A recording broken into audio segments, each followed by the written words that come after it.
while I'm still accepting participants to join in, I think we can start and go ahead with today's session. We got 3 coaches on today. So we have Coach Kostas, we have Coach Brent, and we have Coach Chris on today for our final round of the November talks, to round the November talks off. The lineup for today will be Coach Kostas will go first, Coach Brent will go on second, and we will end with Coach Chris. So we got a lineup today and it's all set. So Coach Kostas, if you would mind starting us off. Okay, hello everybody. I'm Coach Kostas Kalogeropoulos from Athens, Greece. I'm 17 years old in coaching. I had a university degree from University of Athens back in 2003.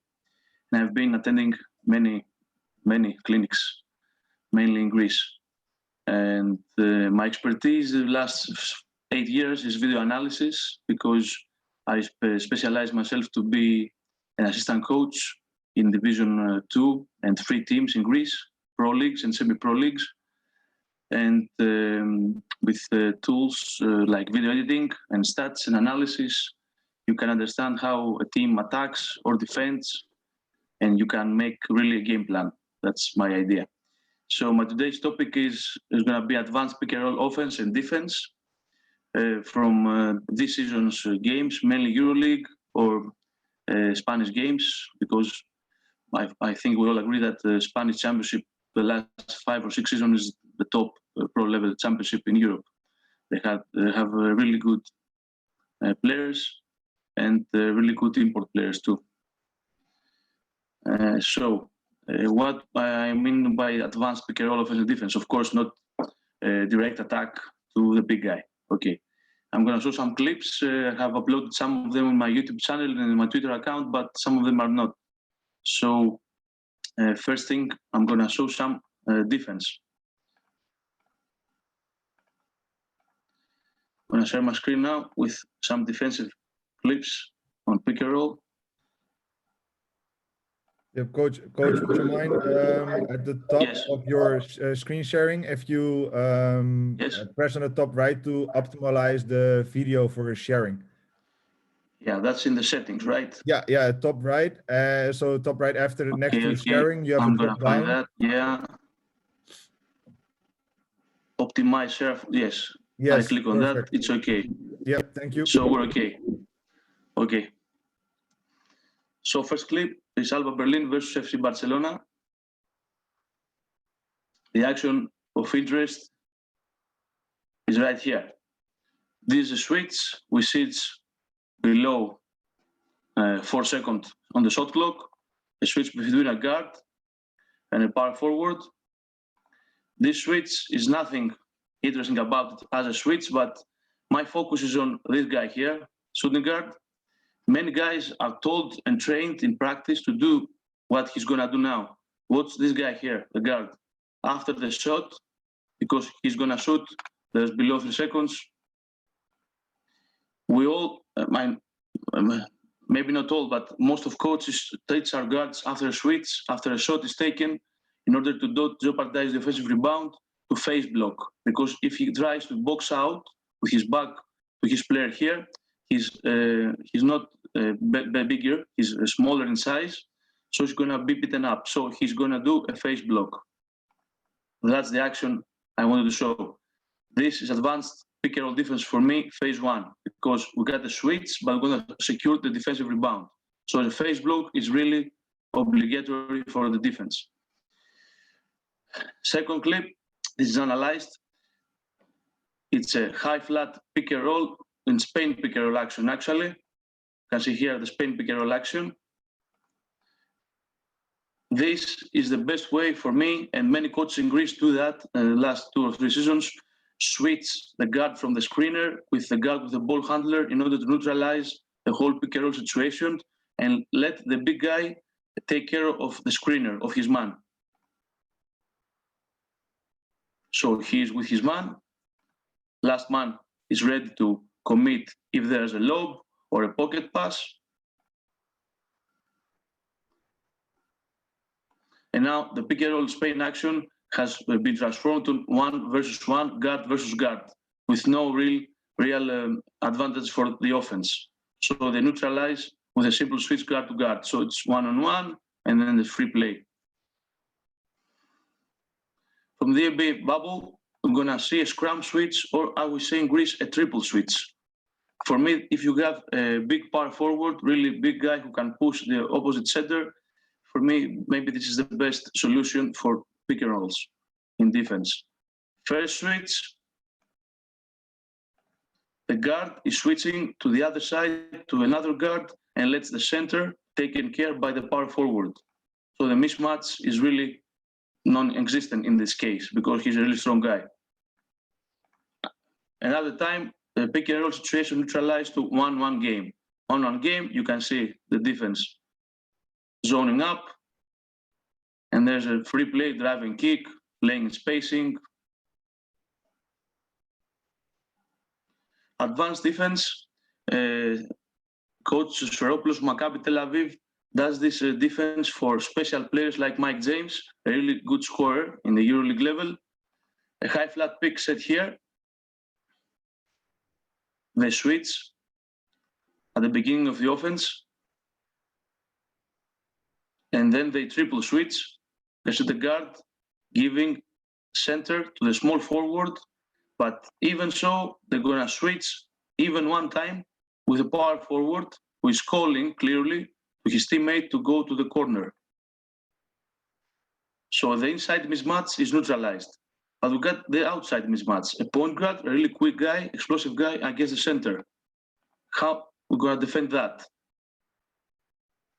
They're gonna trap. So Mike James won't go to his strong hand, his favorite hand. And they have one pass away ready. This guy here is guarding 2 players actually. This is the most difficult pass in the situation. This one pass away, he could pass here for a quick shot, but he really is the player. He's really close, so he could close out. We'll have a contested free. But this guy here is ready to defend both passes on the wing and on the corner. This is a really good defense actually. You can see Mike James here sees his teammate one pass away. He has lifted, fell behind him in order to have an open shot. He's looking at that and he's ready to go. But then that was a fake. And he passed the ball to the opposite corner. He made the most difficult of all passes by just faking it. Even so, defense rotated and contested that shot.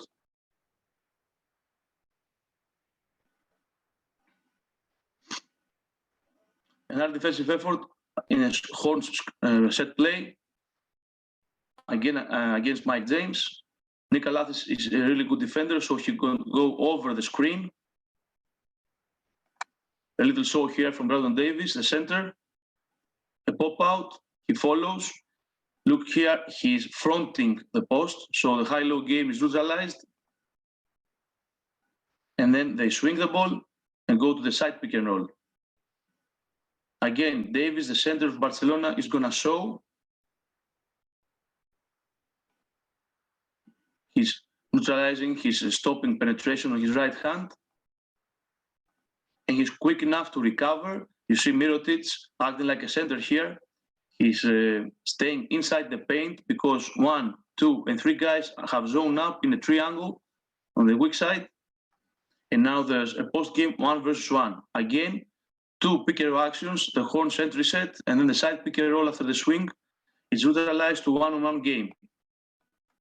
He's staying inside to help. He, down here, Abrines, the Spanish sniper, he is the last man on defense. They've decided against Engelia, maybe one of the best power forwards in Europe, best scorers, to trap baseline. So he traps baseline when he puts the ball on the floor and he's in here for the skip pass. You can see this team has trained to do, as we say, a fun funnel because they found the ball and they're ready, even if in a skip pass here in the corner or in the wing or even in the top, to go and close out. But because of their position that have turned all their backs to the offensive players, they risk for a back cut. CSKA Moscow doesn't back cut here. the skip pass to the opposite corner. Mirotic is going to rotate and watch the position of his feet. After that, of course, Abrinas is going to close out to the next man. Watch Mirotic's feet. He's forcing the opposite player to drive baseline. He's not going parallel on him to allow him to drive on the middle. And there's on the shot clock here, I don't know if it seems on the screen, below 3 seconds left on the shot clock. Davis, the center, is going to trap him. So the whole defensive possession was really like a clinic for me in this action. Again, Abrinas is tagging the backcut, so there's no free pass. This pass here, even if Clyburn did the skip pass or the skip pass here, they wouldn't be ready to shot because the shot clock is almost over. You can see here, 0-0, the clock left over.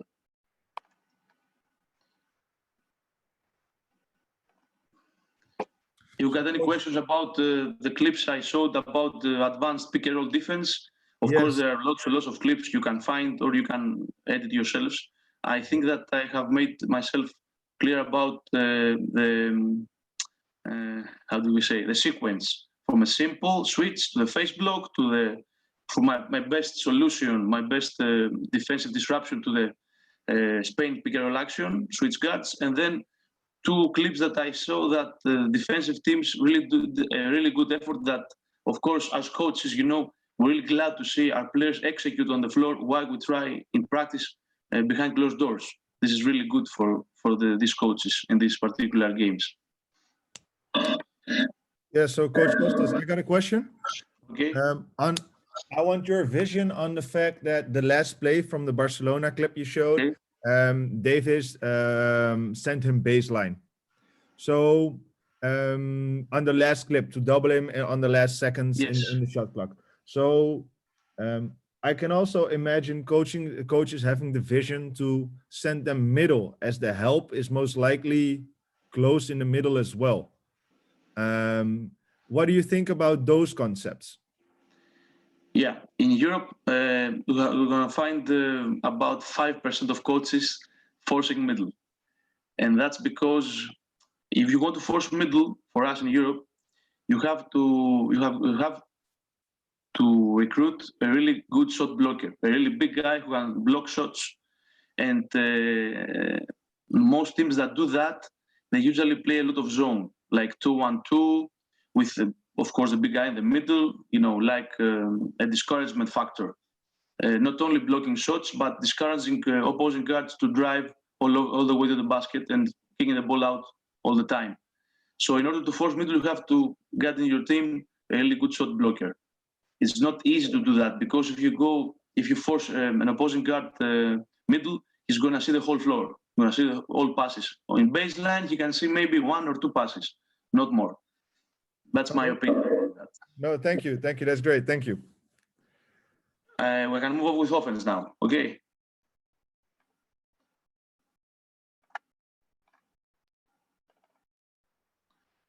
Okay.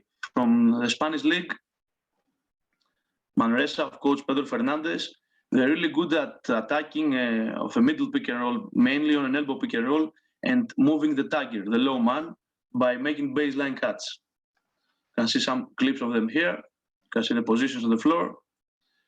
An elbow pick to finish the play. You can see the opposite corner, baseline cut. And many teams in Europe and in the NBA the last 2 seasons, they do that. They overhelp.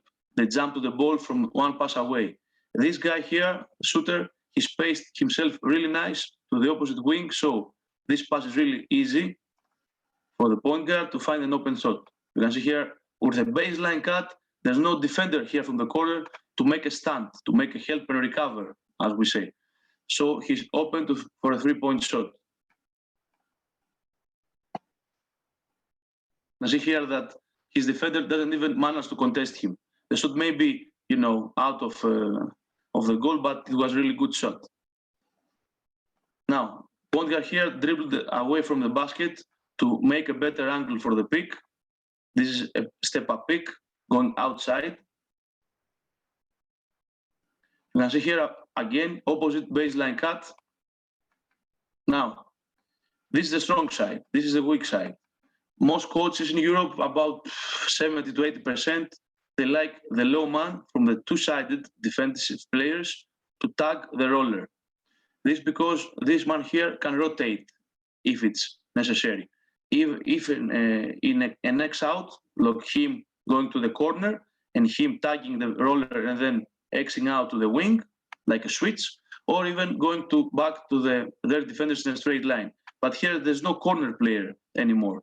He has back cut along the baseline behind his player. So this player is in a dilemma. He's going to tag or he's going to follow his player.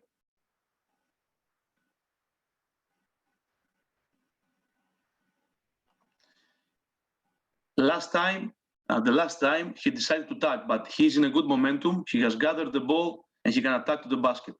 So it's really late for him to tag the roller. High flat pick and roll.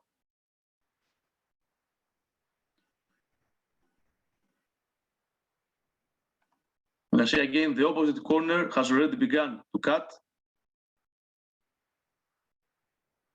Again, this guy is the last man, and he's going to make a decision. Again, he's inside, almost inside the dunker. If you are that far behind, then you're going to have no momentum. He's going to have all the momentum in time. Here, if he's a good passer, he can kick the ball out for an open three in the corner. But he's in a good momentum. Again, he also can score. So just by moving one player from the corner, you disrupt the tagging. Again, from Manresa, another set with a ram screen and a high pick and roll again in the middle. We can see here that the ram screen was really successful. The big guy has crashed on it, so he's late. And this is forcing the guard to stop the penetration. This, of course, leaves his player, the other guard here, who set the ram screen before, and he's popped out, free on the other side. And we have 1, 2 versus 1 player, the weak side player situation, 2 versus 1 situation on the weak side. When we have that, then the dominoes are starting to fall. He's going to rotate, he's going to rotate, he's going to rotate, and they're going to kick the ball and kick the ball again. They're going to rotate. This defensive effort was clinic. They tried to do their best. They did about 2 or 3 defensive rotations. They ran, they sprint, they stand, they tried to take the shot away, but +1 advantage always wins if you pass the ball quickly and safely to the next player. So we have an open 3-point shot here. Transition, high flat pick and roll, CSKA Moscow. You're going to see here that even in transition, Žalgiris Kaunas, Lithuanian team, they try to play really far, really hedging out, even inside of the court. This, of course, has to do with the last man on defense being on the correct spot. He's ready to help on the roller, tag him. 2 players here, power forward and small forward, are really high, so their players are inside the arc.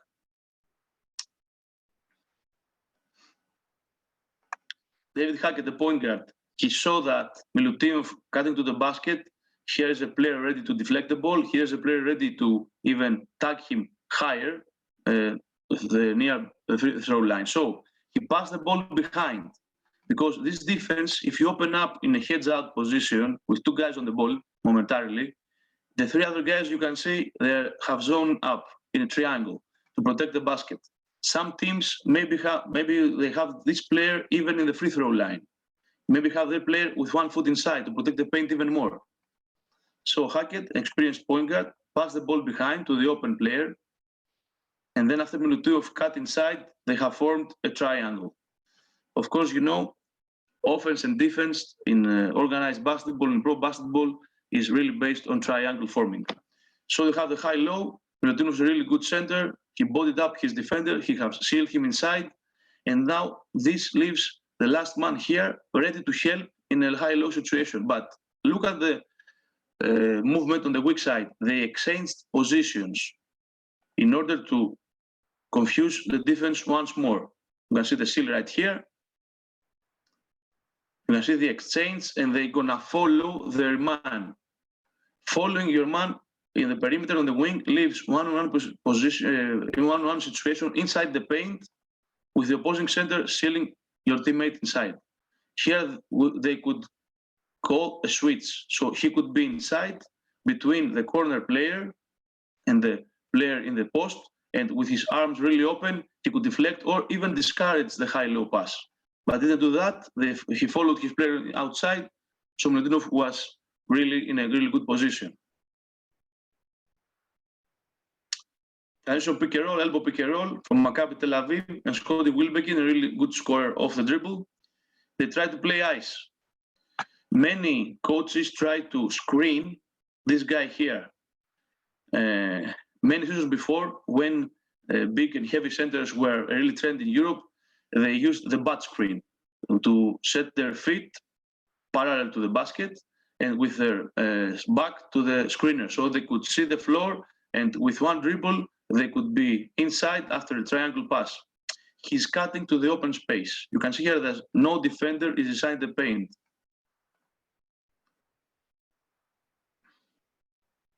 This guy here is really spaced up, so this player is not in the nail. He's not closing the lane. So he's receiving the ball in the best spot possible against a nice defense in the high post area, so he can see every pass on the floor.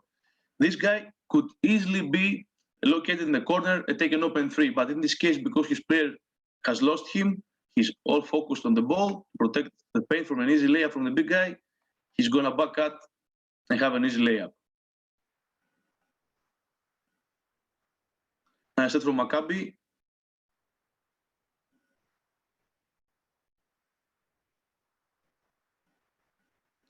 a middle pick and roll again. This guy is playing high flat, so the opposing center is gonna exploit that. And you can say something that in Europe happens as a rule. When you drive in a pick and roll situation, it's like you're driving on space, one-on-one. So the back on the screen is gonna lift, gonna fill behind on the wing. This has his player following him outside. You saw there's a switch. And they form a triangle to exploit the inside mismatch. The center against the point guard. Of course, last man on defense is gonna trap in order to prevent an easy basket. Guy from the short corner tried to flash in the high post.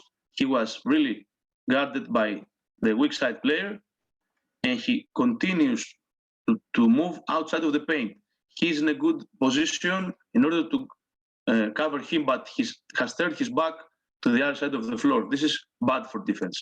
You always have to, as a last player, to have your head under the rim and then have a parallel feet position to the baseline, so you can see this cut or this cut. Of course, this player, for the best, he could be inside the paint and risk a skip pass. If you see the clock, there's a 5 seconds only, so he could really risk that for the skip pass to close out. You have to protect the paint at all costs. This player dribbled out of the trap. There's about 4 seconds on the clock. This player has lost any contact with the quick side. All 5 Zalgiris players are on the ball side. So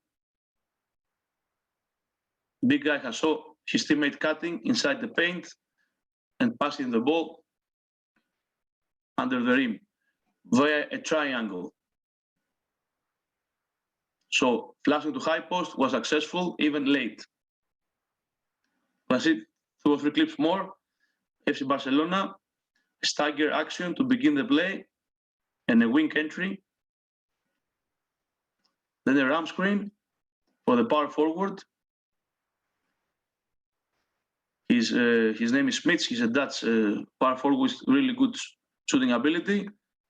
Here they switch, so they go again to the triangle passing. The ball is passed to the point guard back. Nikolathis, a really good passer. Watch here. That's the center in that lineup. Oriola, Spanish player. He's gonna flash to the high post asking for the ball.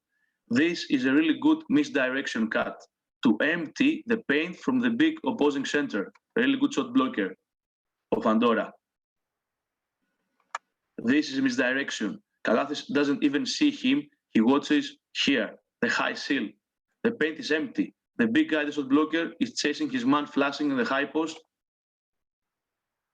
And you can see Kalathis throwing a lob to the high seal.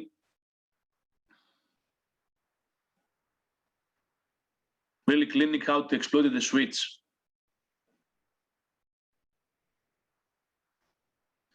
Horns set with a shooter here, Milaknis, Lithuanian sniper, small forward. Fake slip or ghost, name it as you like it, same thing. Flare, stagger for shooting guard Grigonis, another good shooter. Defensive players have switched. Another turnout, no, misdirection, another pick and roll, elbow pick and roll for point guard Lekavicius, really quick guard. And then this player here is chasing his guy, a really good shooter, Grigonis, to the corner. So, as we said before, this is the two side, in weak side, that this man is the low tagger and he has a responsibility to tag the roller, but he's chasing his man. At the same time, the pick and roll is set, so he can't be the tagger right now. And you can see the paint is empty.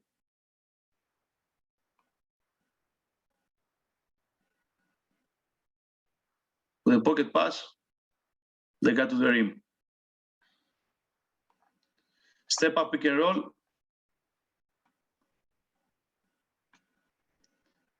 By Baskonia. Red Star Belgrade plays over and flat or 2 versus 2 in order to don't have many rotations. Big guy short rolls, and this is a really interesting situation because defense is really good in this situation. This is the last man on defense, so he's gonna step inside the dunker, under the rim. Now, what naturally happens? If he has space and he has a good ball handling ability, he's gonna make 1 or 2 dribbles and attack the rim before his man gets back. But he's already here. So he's gonna skip pass to the corner. This situation, most coaches in Europe do the X out or X switch. This man here should sprint to the corner and this gonna X out to this player because he's about 1 meter nearer to him, closer to him. Even if he's too much inside this time, he's on the nail. They try to X out. And if they did, they should cover this corner 3-point shot. But this player here, of course, they scouted that. They saw that they X out on pick and roll situation in the weak side. So he's setting a lock screen to lock his own player inside the paint and let the last man cover 22 feet, 6.75 meters in Europe, to cover this corner 3-point shot. And he's not available to that. He's only, contesting, but not contesting in reality.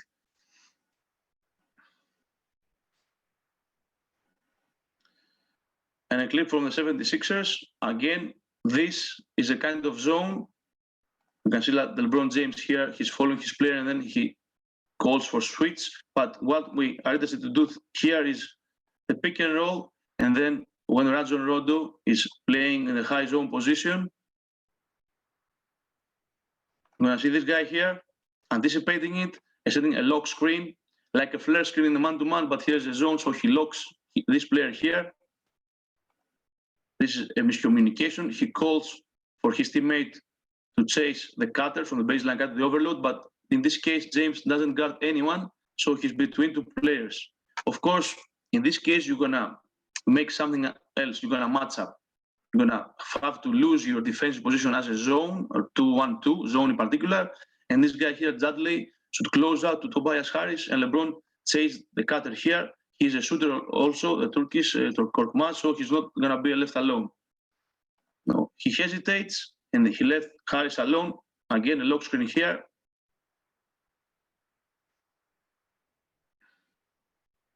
Last clip for today.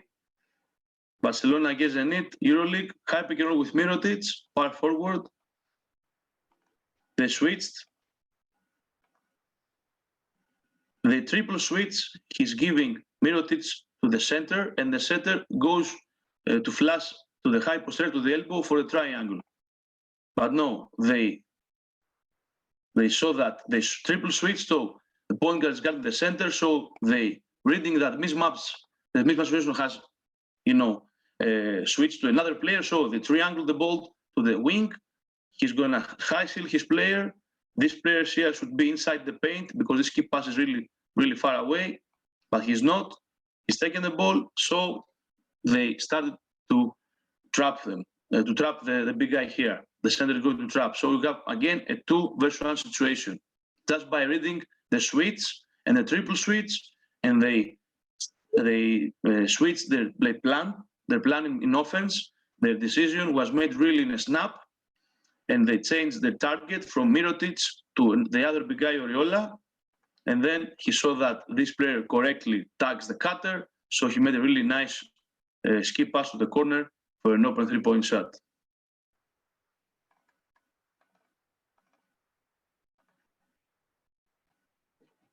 I know I saw many situations, but I think that in order to beat the scouting and be ready for every defense we could face, man-to-man situation, of course, and I showed only one zone situation, you have to be creative.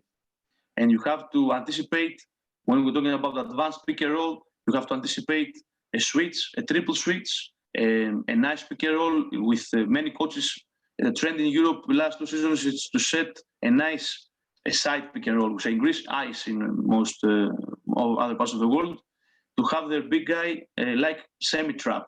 So you have to shrink the floor. So as an offense, you have to be able to read that correctly and cut in the gap.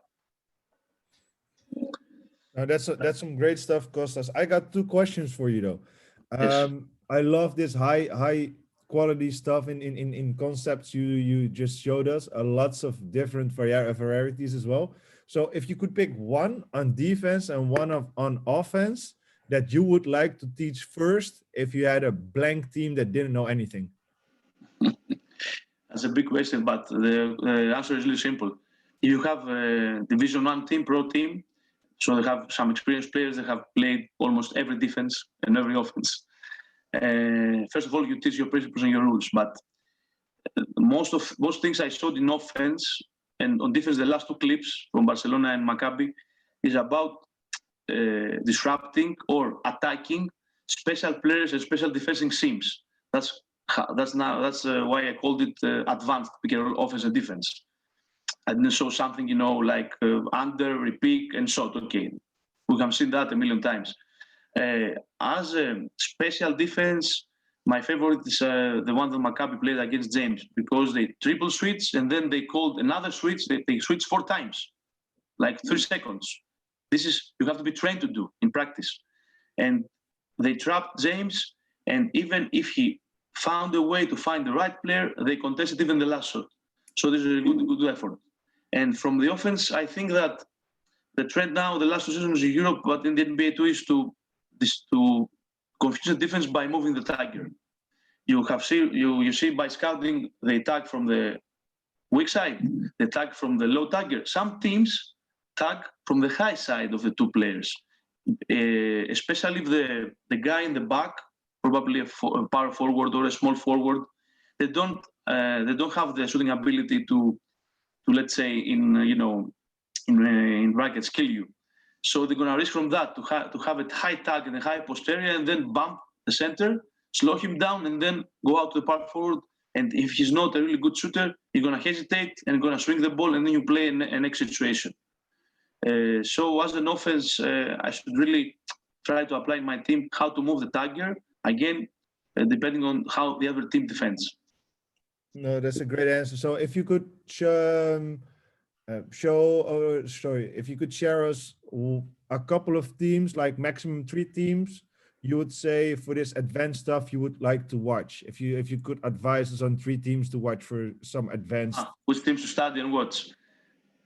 In Europe, there are many coaches that run their own styles, and they are really good in adjusting and changing their ideas from year to year. I think that So for some example, coaches this that year. So for example, this year, starting this year, this this year, EuroLeague or I'm talking this all clips we showed were from this season. yeah. So in Europe, I think that Valencia coach Posarnau has really good ideas in offense and in defense, but mainly in offense.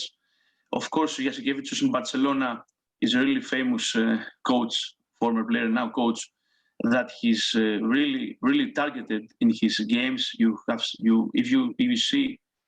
If you watch one of their games, it's like you have watched them all in the concept that he's going to attack early in the game the main scorer of the opposing team in order to make him work, to make him tired, to draw fouls out of him. There's a guard or a big guy, and he's really targeted on causing misdirections, and he's really good at bonding actions together in order to get to the best result. And another coach that I like to watch is Aitor Eneses, the Spanish guy, who's in Alba Berlin. If you like off-ball situations, he's really bonding really good turnouts with surprise screens, back screens. I think that these three teams are really good to watch because they're playing good team basketball and they're different in their play style. They're different. If you want to go after a championship, of course, besides EuroLeague, who's the top European teams, you may watch EuroCup or PCL. They have really good teams around Europe, but especially in the league, I think the Spanish league has many creative coaches just because Barcelona, Baskonia, and Real Madrid and Valencia, last couple of seasons, are really top teams playing in EuroLeague for many years. So the other teams, that are mid-level teams or low-level teams, have to be creative in their defense, mainly, to disrupt them. So you can see there many ideas in defense that because you don't have a player that you can play, like a B level, and you play against Real and Barcelona, the teams that play A plus level, you have to be creative in order to find a way to beat them. That's not easy, but as I like to say, when you have less talent, you have to be even more creative than the one that has more talent, or else you're gonna be beaten by far. No, that's that's a great way to close off this talk indeed, and a great way to remind your players of that. You don't have to be talented. If you're creative and you want to work hard, you can achieve many great things. Thank you, Coach Kostas, for your part in this presentation. Thank you. If I'm allowed to say one more thing, For sure, because Coach. I didn't say it in the beginning. I'm really glad to be here with Coach Chris Oliver for Basketball Immersion. He's one of the greatest guy in the internet. He has shared a ton of things. He has taught us, all of us, many concepts and things. And great to be here with a great company of other coaches, of course, Brent Tipton, who's going to speak after me. If you want these edits, I can really share with you, no problem. Just hit me on Twitter and on my email, anything you want. I could easily share these concepts with you, these edits, to have more ideas. Thank you. Perfect. Thank you, Coach. Thank you very much. All right, Brent, if you're ready and you're up for I your am terrible two. Yeah. Thank you, Kostas, for that. That was really, really good. I'm going to start my timer now because I want to give Chris as much time as possible. And my topic is the terrible twos of transition defense. And before I ever talk about two-side transition and what the strengths of two-side transitions are, I always give a plug to Chris and Basketball Immersion because he's been the leader for my own learning of the two-side transition. So some of these things are my own. Some of these things I've learned from Basketball Immersion and Chris. So if you don't have a subscription for Basketball Immersion, that's one of the best investments you can make in your coaching. So my topic is the terrible twos of transition defense. But specifically, there's three concepts that I call the terrible twos of transition defense that two-side transition creates. So if transition defense allows these three terrible twos that we will discuss, then we ensure that we gain advantage in transition. When all three of the terrible twos occur in a single possession within the first 6 to 8 seconds of the shot clock, we can ensure that dominoes occur or we get a big advantage shot due to our two-side spacing template. So what are the terrible twos of transition defense? I call them the terrible twos because they involve the power of two and go against transition defense's tendencies. In this case, if we have a double of something on offense, then we create an offensive advantage. So any 2-on-1 opportunities are advantages we look for and exploit. The terrible twos of the two side create and exploit transition defense and opens up transition defense to dominoes or stationary catch and shoot big advantage shots. So the terrible twos are, the first thing is we want to form a two side. The first thing transition offense must do to exploit transition defense is to form this two side. And we're going to show why and how this two side often creates a 2-on-1 advantage within the first 6 to 8 seconds of the shot clock. For our two side to be most effective, we want to move transition defense twice by going early and opposite of the outlet as soon as possible in transition. And then lastly, if we can form a two side, move transition defense twice, and create two separate closeouts within the first 6 to 8 seconds of the shot clock, we will create a tremendous advantage by getting defense in rotations, exposing them to dominoes, and get a wide open stationary catch and shoot three. So how to expose transition defense to these three concepts of the terrible twos in the first 6 to 8 seconds of the shot clock is what we're going to be discussing here in the next 30 minutes. Even if you don't run the two-side transition, I believe that these concepts are going to be applicable to your transition and can stimulate your thoughts on how you design your own transition offense. So the first thing I want to discuss is what type of shots are we looking for within the first 6 to 8 seconds of the shot clock? We want big advantage shots. So we believe that earlier shots in transition hold more value. And this is a stat that we won't get into because of time, but looking through teams' effective field goal percentages through the course of a shot clock proves this to be so. So we want to score within the first 6 to 8 seconds of the shot clock by creating big advantage shots. This doesn't mean that we're going to shoot any shot within the first 6 to 8 seconds of the shot clock. We are going to be sprinting to find big advantage shots. So small advantage shots for us are on the catch, the defender is closer than arm's length distance, typically a shot versus a short closeout. The shot selection criteria here would be it's contested, it's unbalanced, it's not in range, or it's not in rhythm. So the first touch decision on the catch should have or could have been to drive it or move it. Now, a big advantage shot on the catch, the defender is farther than arm's length distance on the catch, typically a shot versus a long closeout. So a shot selection criteria here would be it's not contested or it's on balance, it's in range, it's in rhythm. So the first touch decision is to shoot it. So an acronym that I've stolen from Mike McKay that I became aware of from Mike here on the call was the acronym of Rob Shots.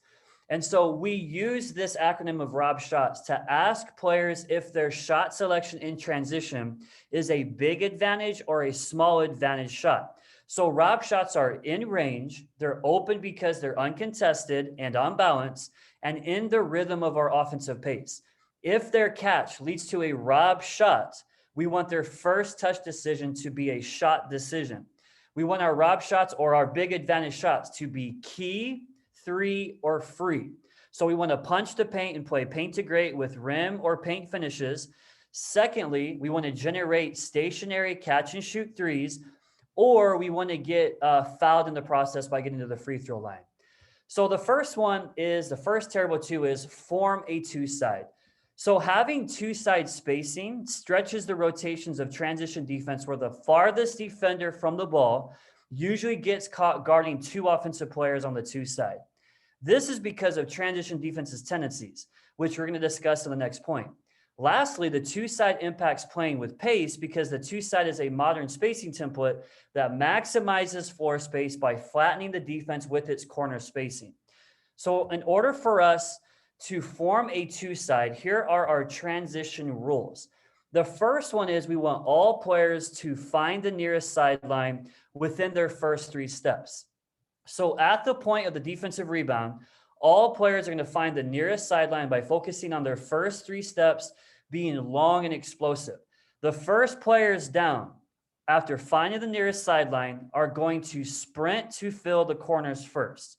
As these players are as they fill the corners, they're going to arrive at rim level to provide width and depth for the ball carrier. So we call this concept sprint and hug to corner spacing. So my question is, why corner spacing? corner spacing and shooting corner threes are utilized by efficient offenses. And the reason is not necessarily because the distance is closer to the rim. In efficient offenses, the corner threes are stationary catch and shoot shots because the corner is the first spot left open by a transition defense in rotations. And corner spacing is the only way to stretch transition defense's rotation to generate this efficient stationary catch and shoot shot. So we have what Liam Flynn says, space before advantage, advantage before shot. The last player down on the 2 side is going to delay and hug to stretch spacing. And this is a point that we're going to get into when we talk about the last terrible 2 of transition defense. So looking at this in some clips, we're going to talk through some 2-side priorities and then player responsibilities with the 2 side. The mark of a great transition team is how many numerical advantages they create during the course of a game as a result of their pace and space. The reason why we want to form a 2-side is so that we can leverage any 2-on-1 advantages, and we do this by reading the nail help. So here we're going to see a 4-on-3 offensive advantage, and this is exactly what our transition drills look like when we are loading 2-side transition in practice. Here we see the 2-side on the left sideline, and a teaching point for the point guard is to read the nail defender to see where the 2-on-1 advantage is located. Here, the nail defender is LeBron. So Harden is going to hit ahead to the opposite 45. LeBron is going to commit to this closeout, and on Covington's catch, he has a small advantage because LeBron is closer than arm's length distance on the catch. So Covington is going to make the one more pass to Rivers for a big advantage, stationary catch and shoot shot within the first 5 to 6 seconds of the shot clock. So rewinding back here, looking at our player responsibilities, we want our first players down to get to corner spacing. So our first role in transition is, in our transition reaction, is at the point of the rebound or the inbound, all players find the nearest sideline with their first 3 steps being long and explosive. Here, McLemore is going to fill the single side, and Rivers and Covington are going to form a 2-side.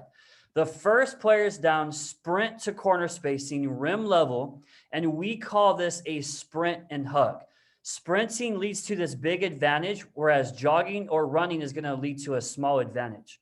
Hugging is a visual cue for players to run as close to the sideline as possible to provide gravity so as to give as much space to the ball as possible for the ball to get up the middle third. Now, the last player on the 2-side, here is Covington at the bottom of your screen. He is on a delay and hug with stretched spacing with the 45. After finding the nearest sideline in his first 3 steps, if a player is the last player on the 2-side, we want him to sprint and hug to half court and then delay to fill the 45 for stretch spacing with the corner. Now, stretch spacing is ideally at the top of the key extended, and this is something that we call a delay and hug. From half court to the 45, we want him to delay his fill and hug the sideline for stretch spacing. And this, again, is going to provide gravity for the ball to give space to the ball handler. And we're going to get more in depth on why the 45 should delay and hug when we talk about the last terrible 2. Now, lastly, our player responsibility here is whoever rebounds the ball or inbounds the ball becomes the trail, whether it's a guard or forward, is going to fill the dead center top so that we have a 5-out spacing template in transition. Now, again, having corner spacing, why have corner spacing in a 2-side? If Harden hits Covington here and Covington has no opportunity to make this one more, LeBron stops their transition with a single closeout. Yes, this could be a 1-on-1 in space and transition, but leveraging a 2-on-1 advantage is much more efficient than leveraging a 1-on-1 advantage. The numbered break doesn't create this 2-on-1 advantage in transition because the numbered break, the first player is down, stop at the 45, and it also doesn't have corner spacing. Here in this example, we believe that, as we said, earlier shots in transition hold greater value, so we're looking to score big advantage shots early in the shot clock. Key 3 or free is what we're looking for. So why corner spacing? Efficient offenses utilize corner spacing because it's the first spot left open by a transition defense in rotations. Our transition priority is that we are always looking to go early and opposite of the outlet. But here is an example of Harden going early and up the same sideline as the outlet with a hit ahead. And Harden is doing what Chris Oliver calls being a ball mover early in transition. His hit ahead is crossing half court by air. This particular hit ahead for us would be a coach's clap, because we tell our point guards often that great point guards don't always have the ball in their hands. And we prefer this hit ahead over dribbles. Now, at the point of the rebound, all players are going to find the nearest sideline, sprint and hug, focusing on their first 3 steps. And then the first players down get to corner spacing. Here, Tucker is the last player on the 2 side, and he is going to sprint and hug to half court. And once he gets to half court, he's going to delay and hug. And as you can see, he's already looking over his inside shoulder, and he's going to have stretch spacing with McLemore in the corner. Now, this stretch spacing between him and the corner is going to cause this got-to defender responsible for both players on the 2 side to be indecisive and off balance, which opens up this one more pass to the corner. And this 2-on-1 advantage is due to the fact that we have formed a 2 side and we have corner spacing. The only thing that we would change here is we would want Westbrook to get to corner spacing rim level, because if this one more to, looks like it's House in the corner, if this was not a shot decision but a drive decision, we would want Westbrook in the corner for corner spacing, either to hold the corner or to lift to the 45 on his penetration reaction. The second thing the second terrible 2 that we want transition defense to do is we want to move them twice. When transitioning with 2 side, we want to not only form a 2 side, but we want to move transition defense twice by hitting the head opposite of the outlet. And this almost ensures that we create a 2-on-1 advantage on the 2 side. So we move transition defense first with the outlet. This allows transition defense to establish their ball side. Then we go early and opposite. So the first thing that we want our point guard to have vision on is to go opposite of the outlet as early as possible with the head-to-head. And again, this is something that Chris Oliver calls early and opposite. Why go early and opposite? 2-side transition goes opposite of what defensive transition is trying to take away and goes against transition defense's tendencies. Going early and opposite will move transition defense twice. So you can always move transition defense twice, or move it twice in transition. But what's most effective is when you move transition defense twice. We want to go opposite of our outlet with a hit ahead as early as possible in the position or possession. And preferably, we want to move transition before half court by being a ball mover early. Question is why? We want to move transition defense twice early in transition, and not when they get back 5-on-5 and when the defense is neutral. The tendencies of transition defense, the first tendency is they want to establish ball side as soon as possible, like you see here, and the 2-side plays directly into their hands when we outlet the ball to the ball side, and then when we go early and opposite. So the outlet is the first way that we move transition defense as defense establishes ball side. When we go opposite of the outlet with a skip pass or dribble, it moves the defense a second time, creating a 2-on-1 advantage with a skip pass or dribble. And as the skip pass occurs, all 5 defenders are in a scramble to adjust their defensive triangles, which creates for us a long closeout for us to attack for a shot or drive decision. And going early and opposite is going to go against this tendency of transition defense. So typical roles in transition defense are the first one, closest man to the ball, is going to stop the ball. The farthest defender from the ball, as you see here, is going to protect the rim and eventually get caught guarding 2 on the 2 side. The third transition role that typical transition defenses are taught, that if you're a ball side guard, then you're going to plug the ball side hit ahead. and then all the bigs are going to load up to the ball in the middle third. Well, going opposite of the outlet is going to, again, adjust the triangles of the transition defense, and the rim protector in this case is going to get caught guarding 2 on the 2 side. And our big advantage shots are any catch that is farther than arm's length distance to the ball. We want that to be a shot decision. Now, this first touch decision could also be a move it, a one more to the corner. But in this case, McLemore is going to shoot this shot within the first 5 to 6 seconds of the shot clock. The last thing that I want to point out here is just keep your eyes on number 7. He is plugging the ball side hit ahead because he's a ball side guard.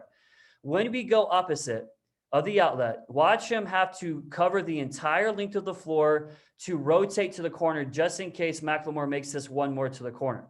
This is what 2-side spacing gives us. It not only gives us this opportunity for a 2-on-1 advantage, but is going to force a rotation or a second closeout for us to get an advantage, a big advantage early in the shot clock. This example of going early and opposite and how it moves transition defense twice, I want to highlight where we want to outlet the ball to.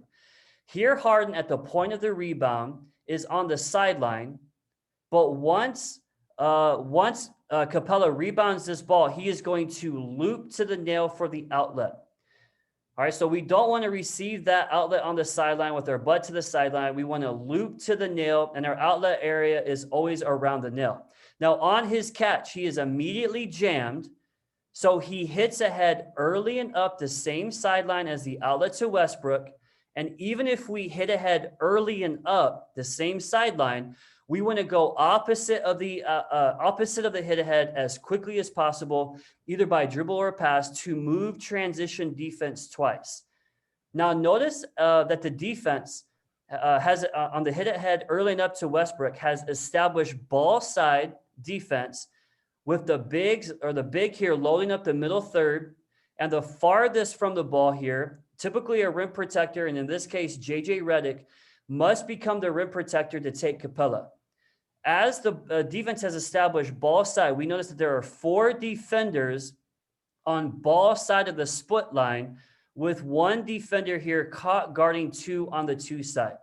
So as Westbrook skips this pass to the 2 side, we have moved transition defense twice, and with this one more to house in the corner, we have created this second closeout for a big advantage within the big advantage shot early in the shot clock here in transition. So this is just an example of how going early and opposite is going to move transition defense twice. And if we can do this early in the shot clock, we create a big advantage shot against transition defense within the first 6 to 8 seconds of the shot clock. Coach, the last terrible 2 that we're trying to create in transition is what we're trying to do is create 2 separate closeouts. So we create these 2 separate closeouts. First, we have to form a 2 side.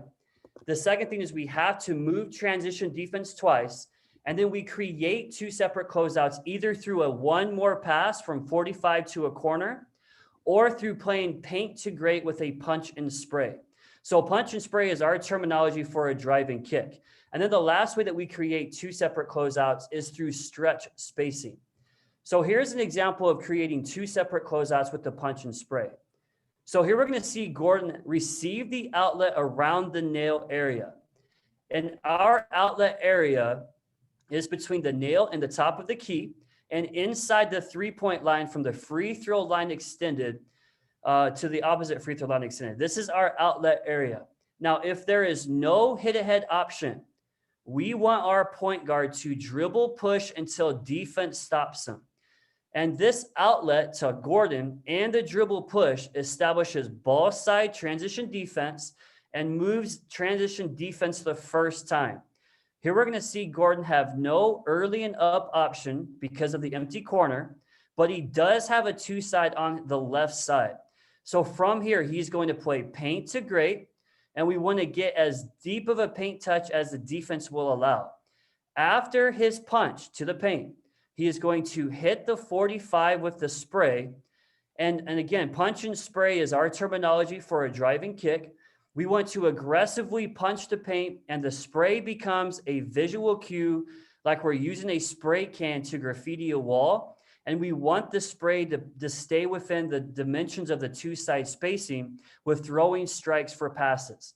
This spray moves the transition defense twice, or moves it the second time, forcing two separate closeouts for the first closeout here, arriving with McLemore at the 45, and then the second closeout coming here on Rivers with the one more to the corner.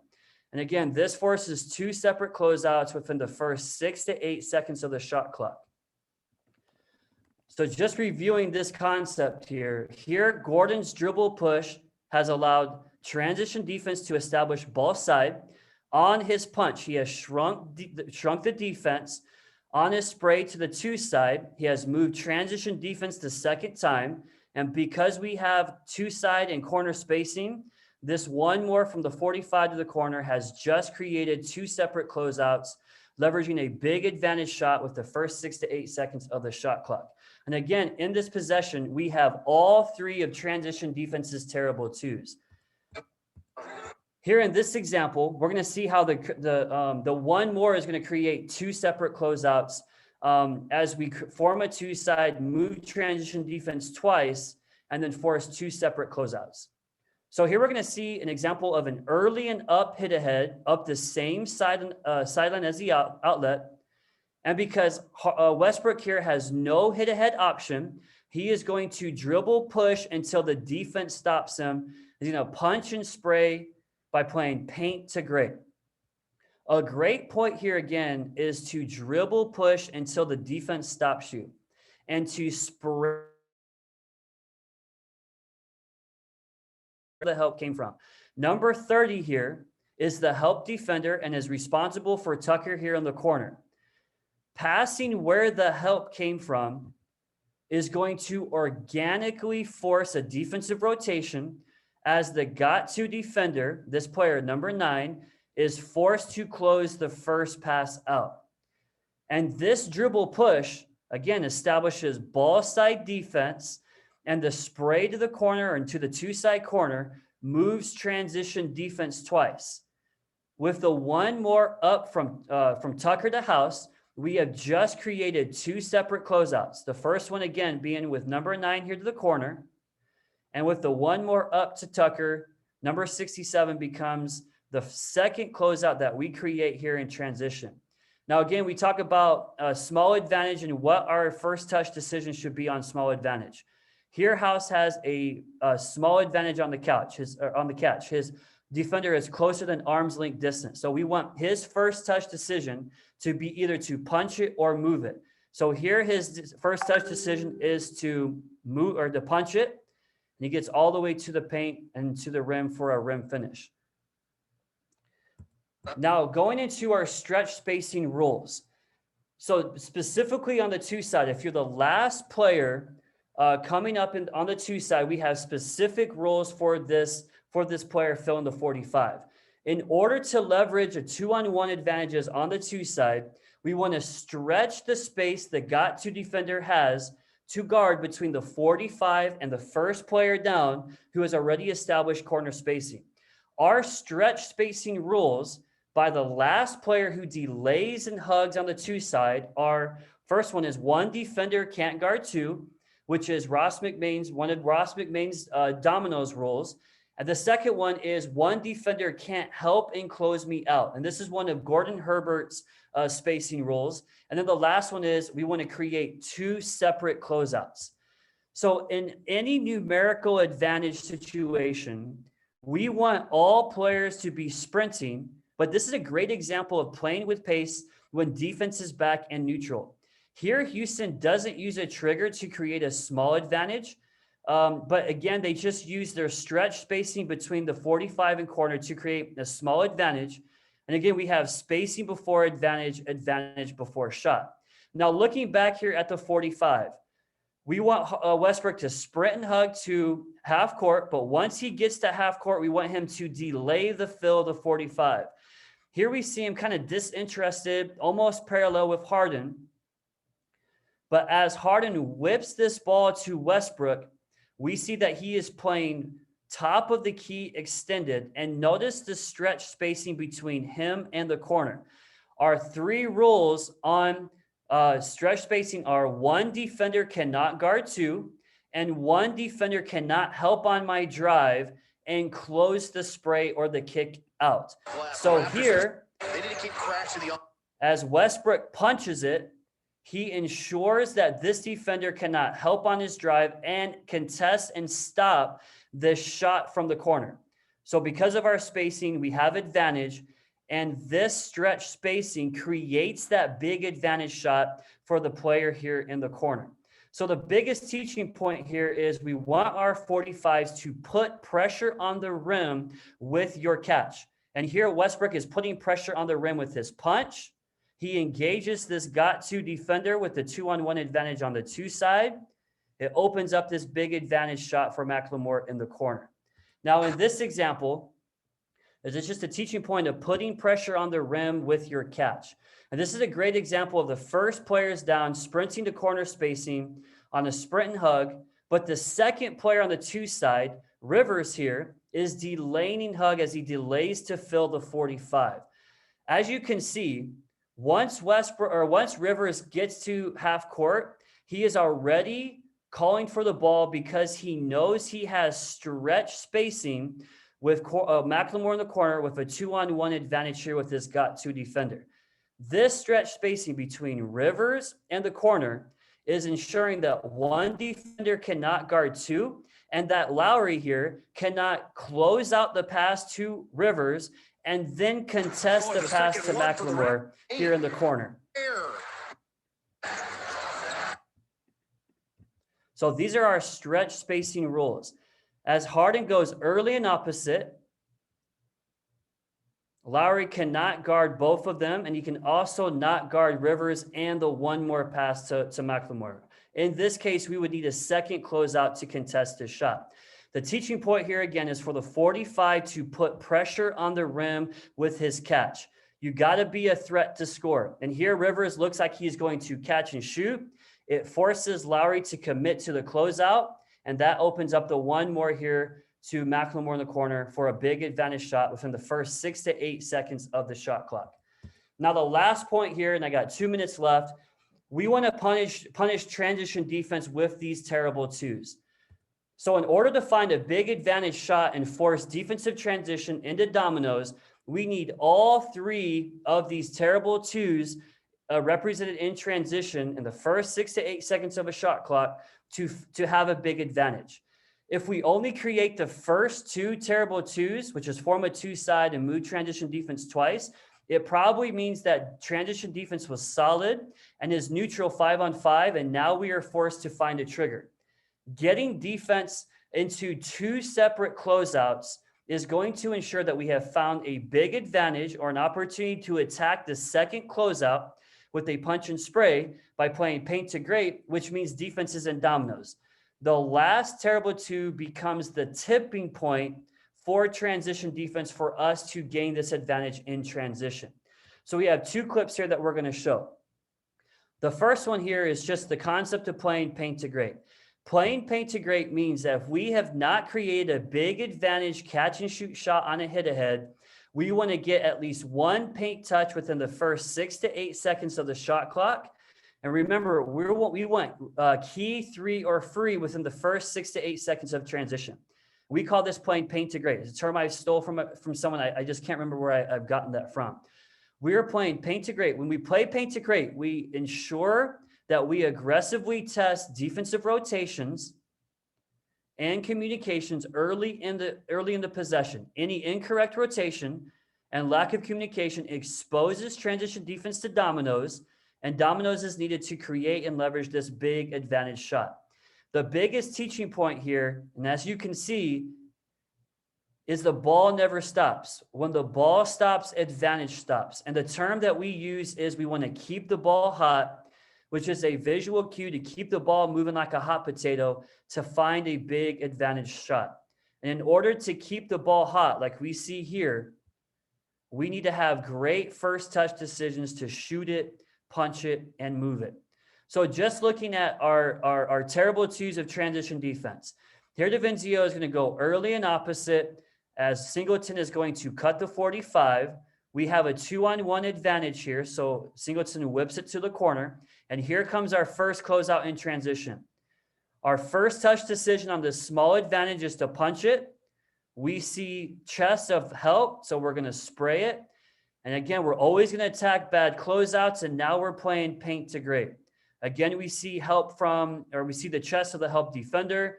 We're going to spray it to the 45, and now we have another set of 2 separate closeouts for this big advantage shot in the corner for Singleton early here in the possession in transition.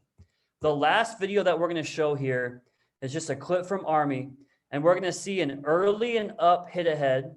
And on the catch of this early and up hit ahead, this player has a 1-on-1 advantage in space. Because of the catch of this defender, and because this defender is closer than arm's length distance, we want the first touch decision of this player to punch it and play paint to great. Notice on his spray how number 13 here lifts to the 45. The biggest teaching point that we point out to our players and their penetration reaction is we never want to be 3 in a row with the ball and the player that is defending us. So we want this player to let the ball see you by lifting to the 45 to create a passing window for the spray. The second teaching point here is if you receive a spray, we do not want to repenetrate a spray. We want to make this one more so that we not only create the first closeout, but we're going to create a second closeout. Here in this example, number 13 is going to repenetrate, and we don't want to repenetrate the spray because, as you can see, there's the paint is clogged. This defender has not gotten, or this player has not gotten into space and out of space. Despite this, he is going to spray it. And because we have stretch spacing, we're going to force the first closeout and the second closeout from this defender here. We make that one more, and now we have a big advantage shot. Defender is farther than arm's length distance to the ball, and we get this big advantage shot in transition within the first 5 to 6 seconds of the shot clock. So these are the 3 things that we're trying to get in transition with the 2 side. We're trying to always form that 2 side. We're trying to move transition defense twice. And when we do those 2 things, we're going to create that 2-on-1 advantage on the 2 side. And with that 2-on-1, if we create that with 2 separate closeouts, we are going to ensure that defense is in dominoes, and we will get that big advantage opportunity within the first 6 to 8 seconds of the shot clock. All right, thank you, Brent. I think if there was an award for the amount of content being shared and amount of tips being shared and great like learning tips, you would definitely win that award right now at this moment. It was great. So many points. I got so many questions in the chat coming in as well. So at this moment, I'm going to ask you a couple of those questions because some of them are aligned, and like one is about the outlet. So you made the point of wanting the outlet anywhere at the nil spot, so in between the free throw line, 3-point line. So Right. basically we got the 2 questions, or actually 3 options. A, why not giving to the sideline? B, what will you do if the outlet is being denied on the nil? Okay. And the last one for me is, can the center of the guy rebounds the ball, push it up himself? Okay. Really great questions. I hope that I can add value in answering those questions. So the first one is, why not outlet the ball on the sideline? So our biggest thing is why get to the sideline if we're going to get back to the middle third with the dribble anyway? And so the biggest teaching point here that I didn't speak on, but we want to, going back to Harden's example of looping to the nail or looping to the nail area, we want to stampede that catch. And that is going to quicken our pace with that outlet in transition. Whereas if we get our butt to the sideline, which is traditionally taught, we have to get our butt to the sideline. Outlet has to wait for us to get our butt to the sideline. And then we attack the middle third of the court anyway with that dribble. And it's just taking time away from us in transition. So we want to just start our outlet around the nail area, in between the nail area and the top of the key. The second question is, if this is denied, then we're going to backdoor that cut and throw over the top if we can. If that's not available, then going to answer your question, Mike, is we want to enable anybody in transition to dribble push, to become their own outlet.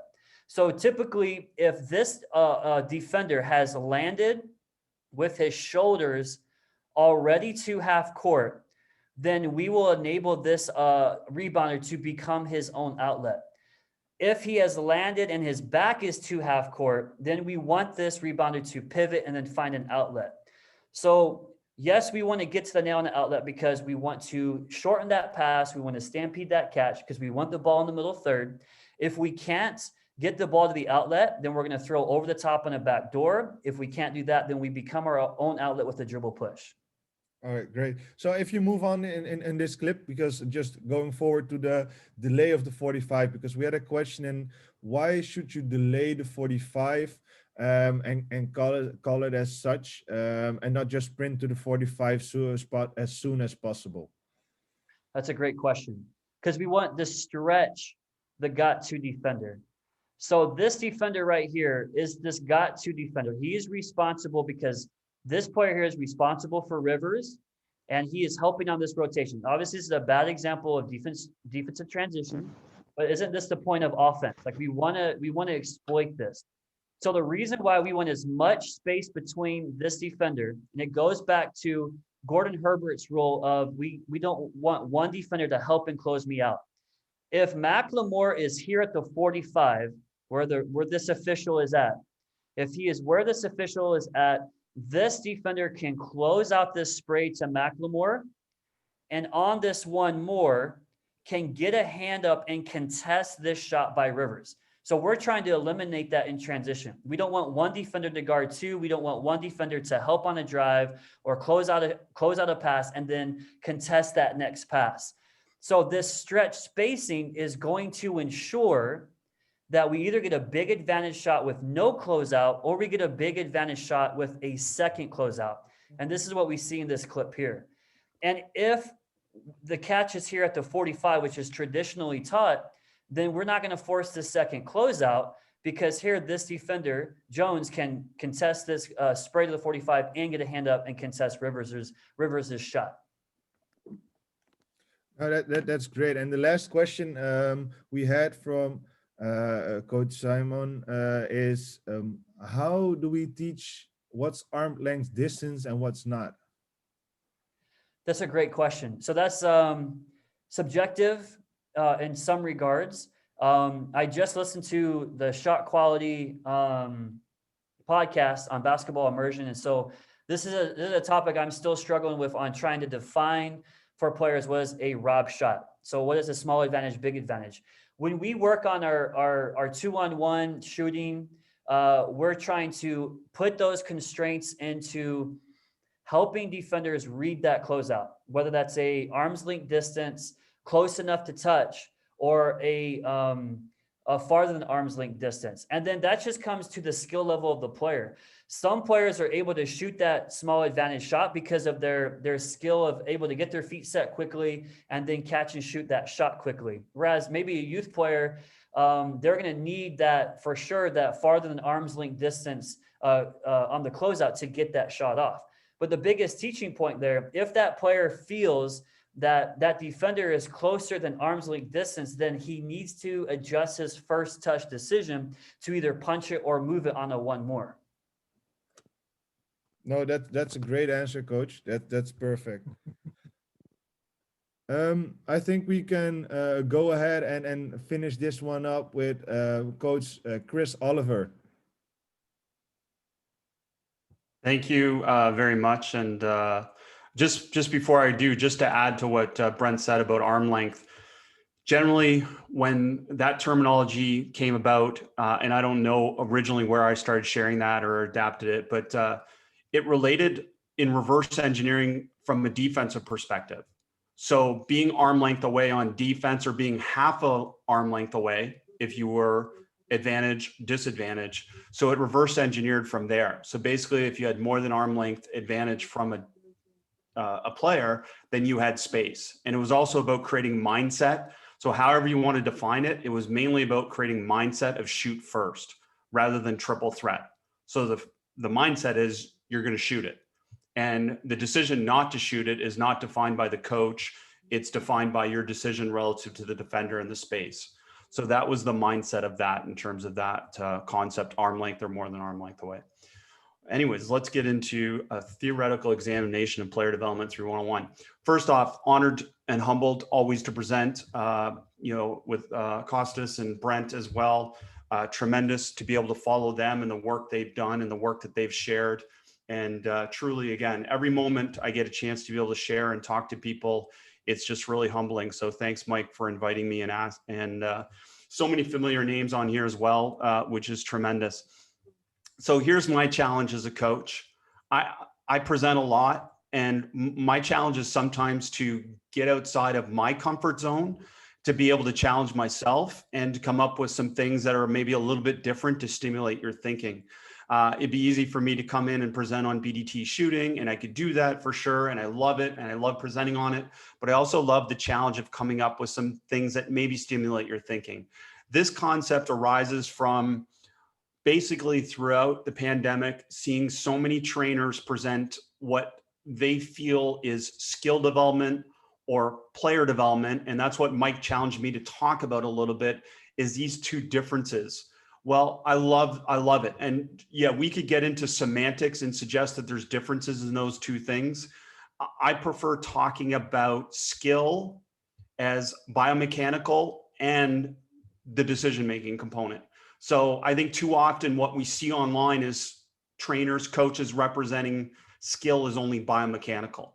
So that's where I come to this point. And I'm not here to say just do one-on-one. This would be separate from team practices, and this mindset that I'm going to challenge you with. And again, it's theoretical. I'm not sure this is the reality of what anyone would do, but what I would say is skip the 1-on-0. And this is from a player that's never played before and approaching it from that perspective. So I want you to think about it this way, because if I'm approaching it from that level of player and saying, let's skip the 1-on-0 and go right to 1-on-1, and could we develop a skillful player with just having them play 1-on-1 in individual workouts? Again, team stuff is separate. That's team practice. I'm not talking about that. And if I can apply that to a new player, an unskilled player, then what should I extrapolate from that for skilled players? Because again, I really do challenge you to think about how much time you spend on things that are simply for building comfort and confidence of your players. And that's by and large what on-air, void of decision-making, mindless practice is. It's void of this challenge and this struggle that we know is involved in the learning process. So as I move forward here, I've got some video that I'll share. Look, any one-on-one, we'll get into that. These are just some initial parts, but Brent talked about it, the shoot or drive decision. Again, isolated skills training in terms of developing shooting, yes, probably necessary. We're not going to go there. We're just going to deal with the theory right now. So arm length away, what should you do? You should shoot. So building that mindset, the best way to build that mindset is to do it in a one-on-one situation where they experience that. And we'll get into constraints and all these other things that can help shape this. But the idea being right now is, how do we teach shoot or drive decisions for an individual player?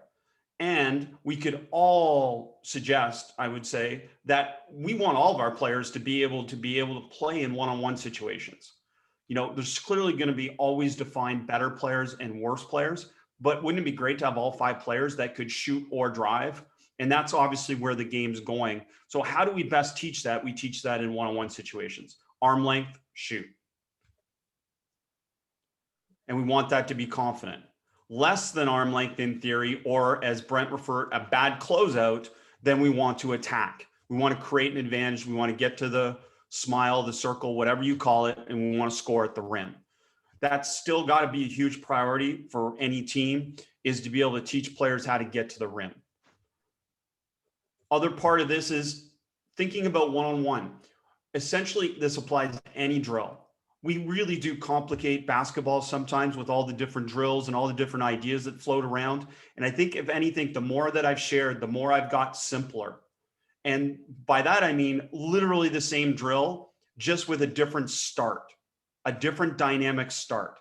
So we would just start it differently, but it's the exact same drill. From your player's perspective, we want to be obviously repetitive without being repetitive. And essentially they don't necessarily always process that it's the same drill, just done with a different start. So it seems novel, it seems different, so we can engage them in a different way, and we can challenge them in different ways simply by having a different start. So bounce closeout 101, this is on my YouTube channel on Basketball Immersion, very simple drill, but it's a way to hopefully try and create a live closeout, a realistic closeout, where the problem with a lot of one-on-one closeout drills are the defender never gets to a point where they're close enough to be able to truly simulate a closeout. So adding one bounce or adding two bounces, depending on the level and age of the players, to be able to approximate the proper closeout situation that you're trying to create on defense. So as we present those two things now, we'll get into a little bit of the theory of what I'm trying to share here. Again, the basketball podcast has been an incredible blessing, but here's the people ask me all the time, what is my biggest takeaway? My biggest takeaway from so many coaches has been this concept, and they all say it differently and they all phrase it differently, but this concept of creating this psychological safety, this safe environment where creativity, freedom, all these things can help shape a player. And we need to create this situation for players where we constantly let them know they belong and they are improving. That's what I mean by creating this psychological safety. Do your players know that they belong and that they are improving? And I believe, based on extrapolating everything from all these podcasts, from all these different coaches, that's my main takeaway. And I don't feel I did a good enough job as a coach. And that's why I'm sharing it, is I think this is something that I needed to spend more time on, and would spend more time on, is simply connecting my players every day with, you belong and you're improving. And that helps create this psychological safety for them to be able to struggle and grow and improve, whatever type of drills I'm doing. So to me, the other part of that is what I would call mindset training. And that has shone through. I've done a number of podcasts over the last little while with the basketball podcast on mental skills, mindset, psychology, how to incorporate it from a number of different coaches. And it was intentional that I kind of grouped them all together in a way so that if you listen to them all, you kind of get a feel for, they're saying it differently, but they're all saying the same thing. And this mindset training seems to be something that we need to be doing a much more consistent job of. So when I come back to reflecting on coaching and talking to other coaches, I think the number one way to build mindset training is to play one-on-one. Because within those one-on-one situations, you win, you lose, you compete, and you learn how to cope.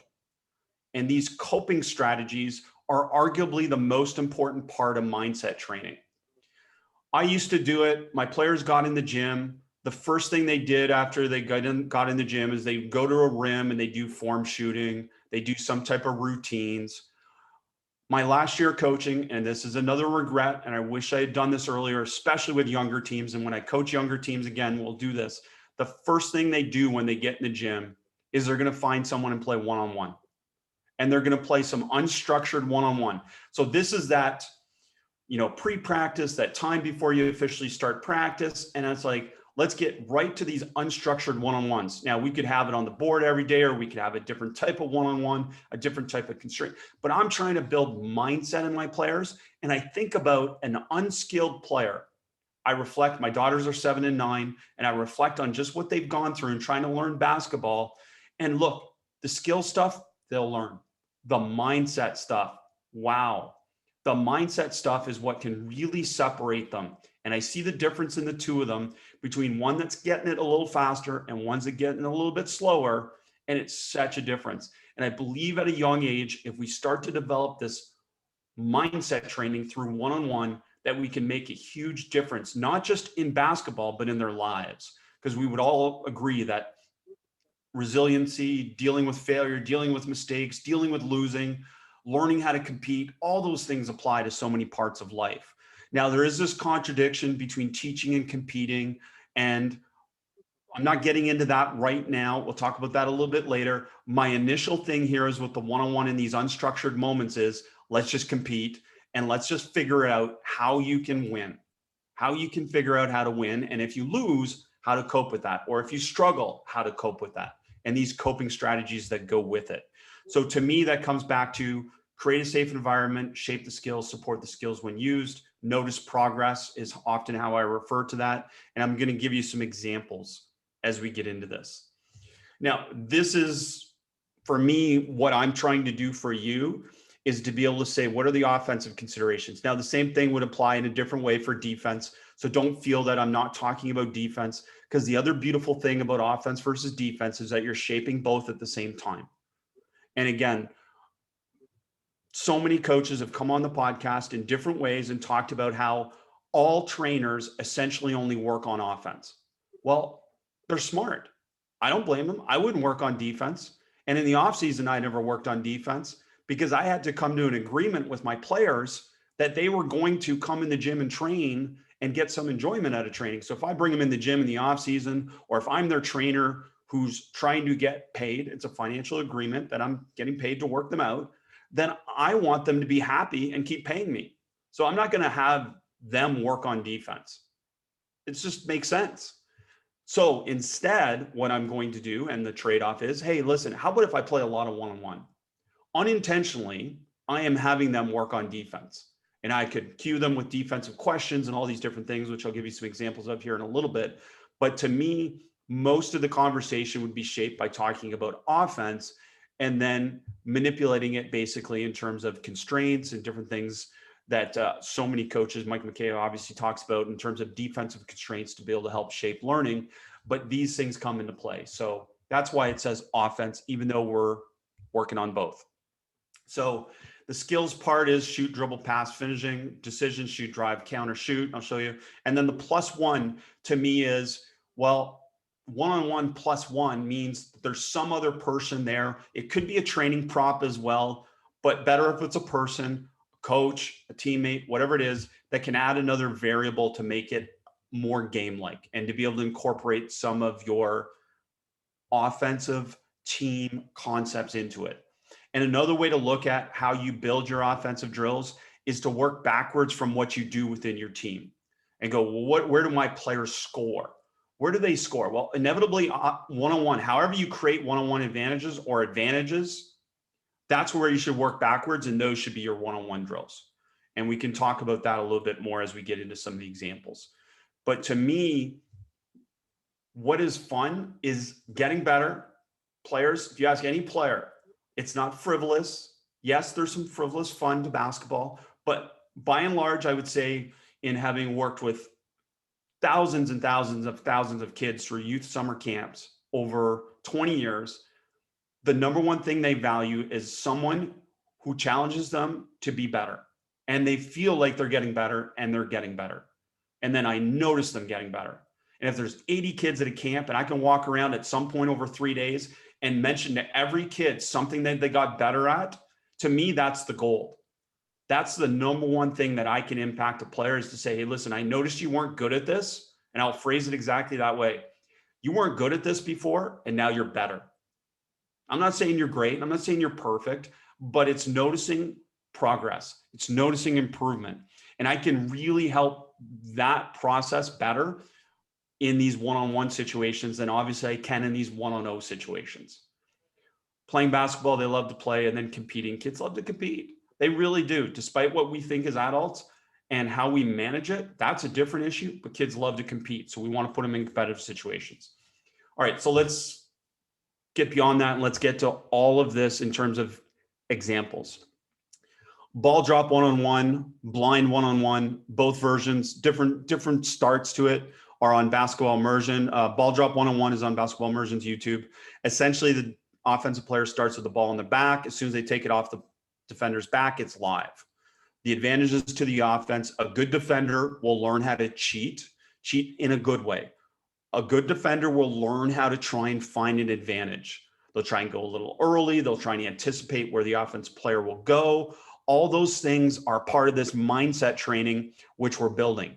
A good defender and a defender that's going to improve is one that starts to try and discover advantages for themselves before a coach puts in a rule to take away that advantage. And if I'm teaching one-on-one, I am not starting with 100 rules. I'm in fact starting with as few rules as possible or as few constraints as possible, because initially I want to see, well, what are they going to figure out on their own before I start to put in different things.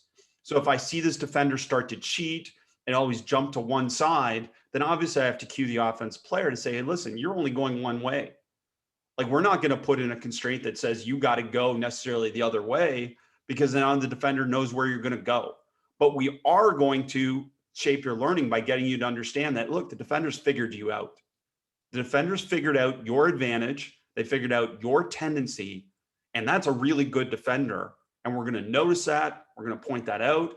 But we also have to challenge the offense with that by saying, hey, listen, you're easy to guard right now. You're easy to take away your first advantage.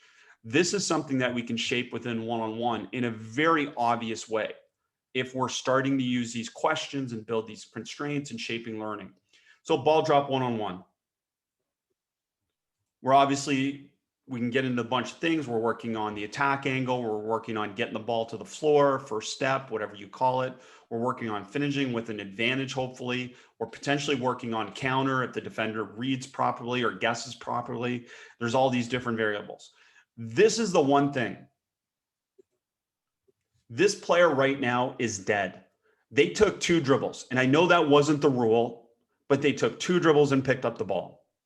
Unintentionally, a lot of things that we do as coaches teaches players bad habits. My big one right now is limiting players with dribbles. Limiting players with dribbles limits their possibilities. And limiting their possibilities obviously takes away their ability to get out of trouble. So I watch youth players play all the time. They take 2 dribbles, they pick it up without a decision. We've got to put in scenarios. Protection plans is what Doug Novak calls them, and Jimmy Tillett calls them. Protection plans are these concepts of how do you get out of trouble. It could be a Nash dribble where we teach this player, hey, listen, you're dead. Nash dribble. It could be pivots, back pivots, different types of pivots to be able to create it. It could be an outlet to a coach. It could be these different scenarios. But one of the things that I never want to have happen in one-on-one is a scenario where a player never gets to shoot the ball. Because to me, the fun of offense is shooting. Well, the fun of basketball is shooting. And there's little value to this player playing one-on-one and not figuring out a way to get a shot off. So however we create it, we need to create these scenarios where they get a shot off. And if they're just 2 dribbles dead, chances are they're going to shoot a bad shot, or in this example, he doesn't shoot a shot at all.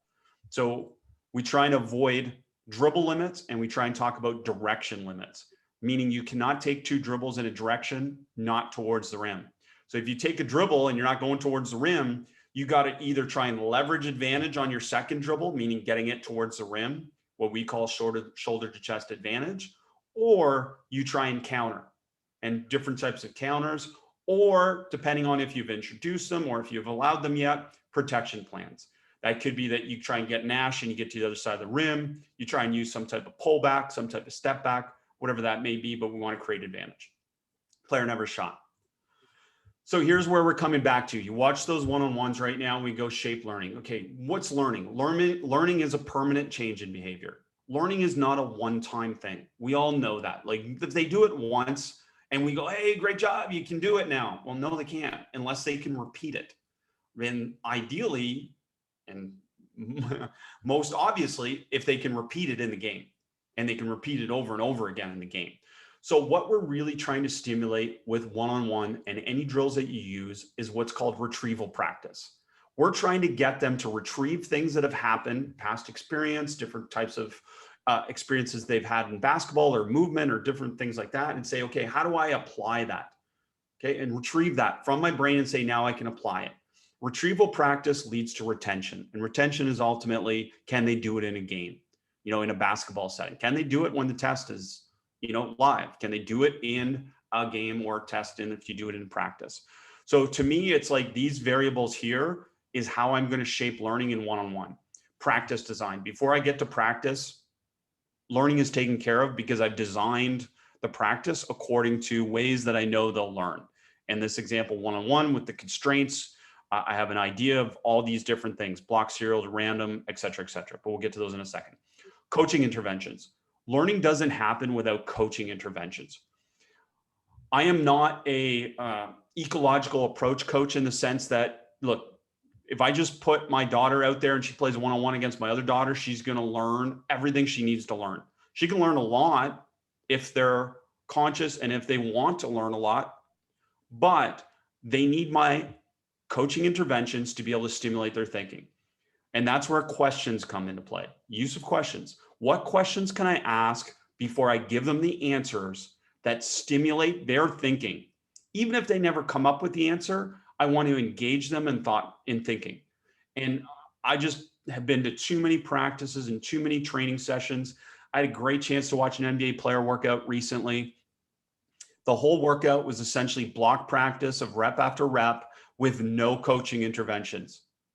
At no point was there an intervention saying, hey, listen, have you thought about getting a little wider here? What was your thought process when you did this, or any type of intervention? And look, in fairness, maybe it was just a physical workout, get a workout in, whatever it was. But to me, that seems like a waste of this, energy expenditure. For what purpose? To build their confidence, to build their comfort in the off season, when we can be thinking about what can they develop, what can they improve, what process can they go through to be able to help themselves get better. Safety and mindset I already talked about. But this part is really what I want you to see right now. This is like, okay, even if we played one-on-one for a new learner, we could still go through a process of saying, we're going to block it. Meaning Mike and I are going to play one-on-one, and Mike's going to get 5 reps doing exactly the same thing. Attack, behind the back counter, play. Attack, behind the back counter, play. Look, we can block it. We can serial it, meaning they go in some type of order, A, B to C, or we can make it completely random and live based on maybe it's just 2 constraints, or maybe it's something just completely live. So we can still apply these things to one-on-one. Constraints, things that shape learning. These are things that are necessary, and I'll give you some examples here in a section. In a second. Contextual interference is this concept of interfering with remembering. We want to stimulate retrieval practice. That means they can't do things on every repetition in a practice that they already know they're going to do. Mindless, meaning they already know what they're going to do. There's no decision, means that they're not thinking. We want to stimulate thinking to be able to stimulate the retrieval practice that leads to retention. So contextual interference, what I call in simpler terms, mixing. I constantly want to mix things together rather than have them do just one thing over and over after initial learning. And then this concept of no competition. Yeah, early in learning, if you want, you can remove competition in one-on-one. We're not going to worry about the score, or we're going to keep score. This is personally how I would do it. I always want my daughters to keep score, but I'm not going to sometimes even acknowledge the score. But I want them to think about the score, because thinking about score helps them develop, again, this competitive mindset of trying how to figure out, how can I get back to even? How can I get to, how can I get one more point? How can I get closer? Don't make it all about winning. Competition is not all about winning. Sometimes it's about, hey, listen, you're down 5-1, we're playing to 7. Can you get within 2 baskets? And I would stop it at that point and say, listen, you may not win here, but can you find a way to make it closer? And we make competition simply about winning and losing instead of, okay, how can I be better? And that's what I mean in terms of shaping competition for players, is to think about this process of how can I be better? Okay, I'm not doing well now, but can I persevere? Can I come closer? And then obviously game situations, which we'll get into a little bit here too as well. So let's give you some more one-on-one examples. Big shout out to Alex Sarama, who, if you don't follow him, make sure you check out Alex Sarama.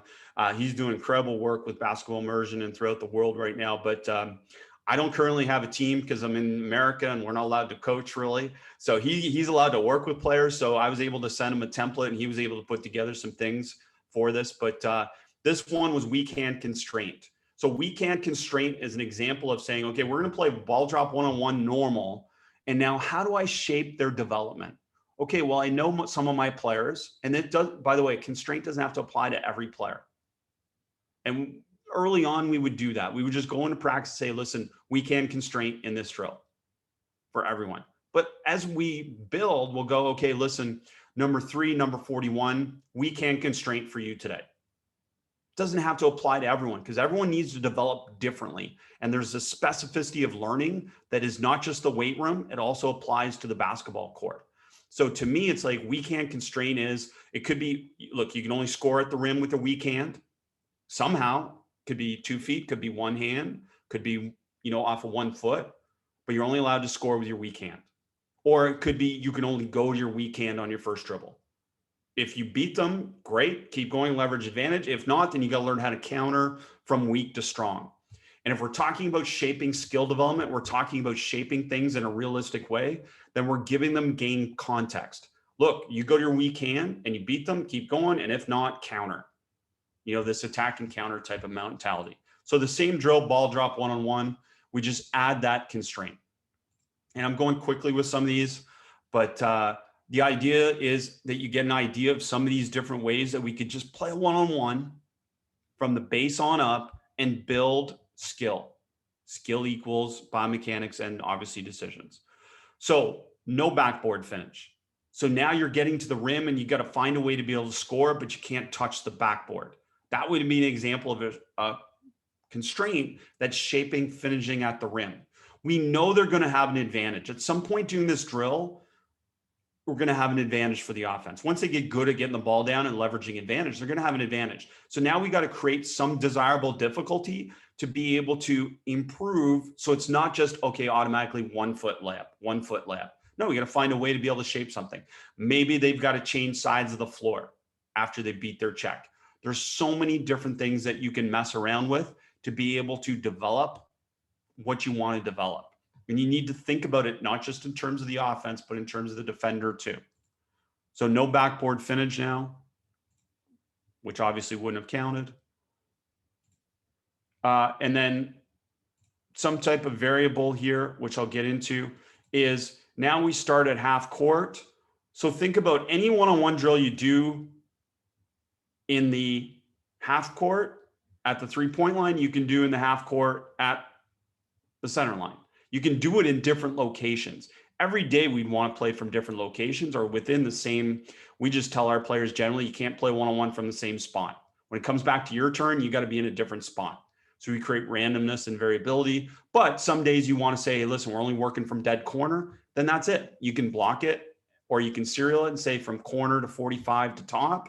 Whatever that is, that's an application of all these motor learning skill acquisition ideas in a different way than we traditionally think about them, because we only think about them not in terms of practice or drill design. We think about them in only skill development, right? In terms of, okay, shoot a layup, shoot a layup, shoot a layup, that's blocked. Okay, shoot a layup, shoot a 3, shoot a free throw, that's serial, random shoot from anywhere. Well, yeah, that applies, but it also applies to your drill design in terms of blocked, serial, and random. This one also, we can manipulate the variable of where the defender starts. And this starts to get into the Mike McKay stuff, which is like giving the defender different constraints to be able to shape the offense. So now the defender starts shoulder to chest instead of blind, right? We can have the defender start behind, we can to the side, in front facing, whole bunch of variables that we can manipulate to be able to shape what we want. Well, if you look at this example here and you go, okay, how would I shape a new learner in terms of understanding? Well, right now they have an advantage. So they have to learn how to keep the advantage. And we would talk about that and we would coach that in a one-on-one situation where they have context. Is the skill difficult? Well, yeah, initially they won't be good with the skill. But you know what's really difficult? Understanding how to use the skill. And they'll get better at the skill faster, in my opinion, if they learn the context in which they have to use it, the why. So right now we're trying to leverage advantage. Okay, great. So a push out dribble, a big first dribble, whatever that may be, great. So now we can go, okay, how can we change it? Well, we can start the defender in front. And now they have to learn how to attack and create an advantage, right? We can start with the advantage defender well in front. So now they have to approach close the space, and then learn how to apply some type of dribble move to be able to create advantage. So many variables you can clearly develop. Now, here's where I believe that the most improvement I've made as a player development coach, not skill development, player development coach, so getting them ready to play the game, is by adding a +1. So essentially think about loading challenge in any drill you do by adding a +1. So right now we do it 1-on-1, we add +1, and now it's a 2-on-1 or a 1-on-2. It can go either way. So this example is just loading it with BDT cues, hands up, hands down, step forward, jump to the side. And we have an extra player here who's a +1, a coach or a teammate. And now on the drive, you'll see the first time, there's no cue to pass. But this player, when they're driving now, is loaded cognitively with this perceptual challenge of seeing their teammate, or in some cases, if you wanted to go 1-on-2, seeing a second defender. And now we load them with a +1 challenge that adds perceptual challenge to it. No cue, it's 1-on-1. It's 1-on-1 before it's 2-on-1. We explain this all the time in what we do in terms of teaching. It's 1-on-1 before it's 5-on-5. If we're running something or we're doing something and a player creates an advantage, we talk about 1-on-1 before it's anything else. Because the goal of obviously driving, the goal of 1-on-1 is that we're scoring. If we're not scoring, it's not because of our check, ideally, in a utopian world, it's because you drew help. And if you draw help, then you're looking to, as we said, paint and spray, Brent's terminology, and we'll go with that today. Here he drives, and now he sees hands up. So a shooter in the corner, hands up, he's got to find a way to be able to pass it, and a pass off the dribble. So we're developing a one-on-one situation now where you have pressure and you've got to throw a one-hand hook or Ginobili type of pass, whatever it may be, and now you play. Now, when we do BDT shooting, the player with the ball is always the shooter. So they're always going to relocate, get out, and now they're going to play. And in this example, it's relocation. Now, this player here could put their hands up again. They could initiate some type of other action, which could flow into a handoff, flow into a ball screen once they catch it, and that becomes more of a 1-on-2 situation. In this next example, now we create the same situation, but the constraint is on any type of pass, it becomes a 1-on-1 in the post. So some type of flash, some type of seal, some type of high-low, a whole bunch of things in terms of that.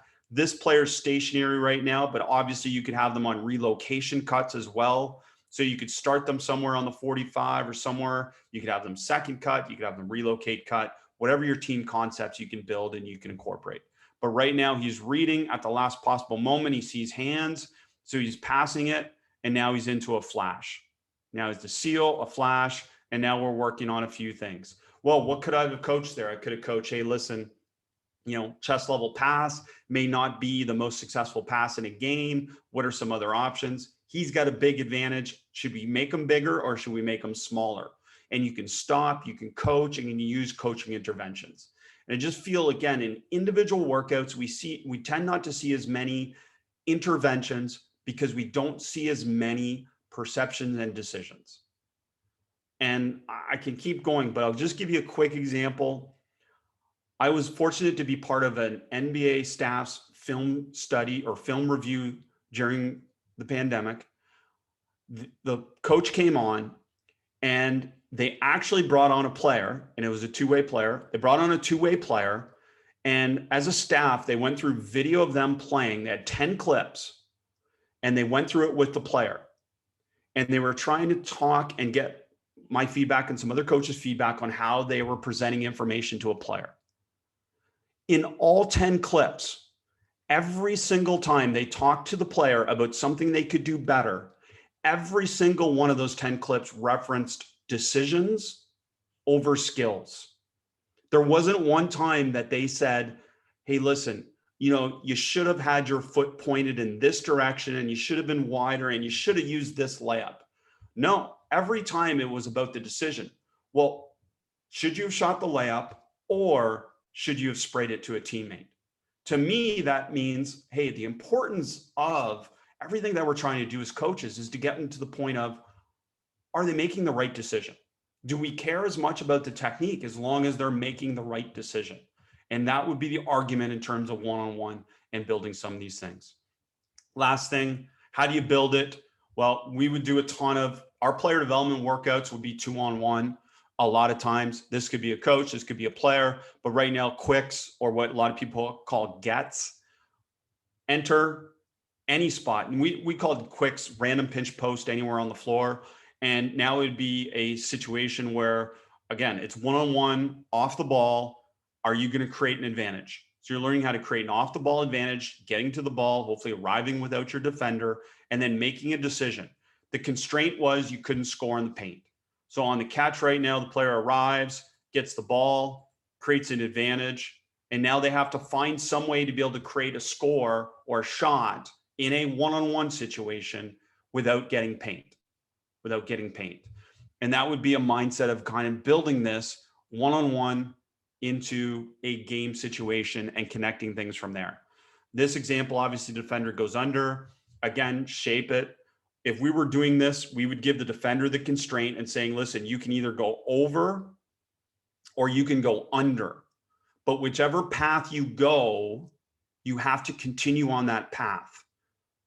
Eventually, they can do anything and it would be live, but we would give the constraint to the defender and saying, listen, if you go under, you got to keep going under. And if they reject, then you got to go all the way back around. And if you go over, you got to continue to go over, because we're trying to build the habit of the read of the other player.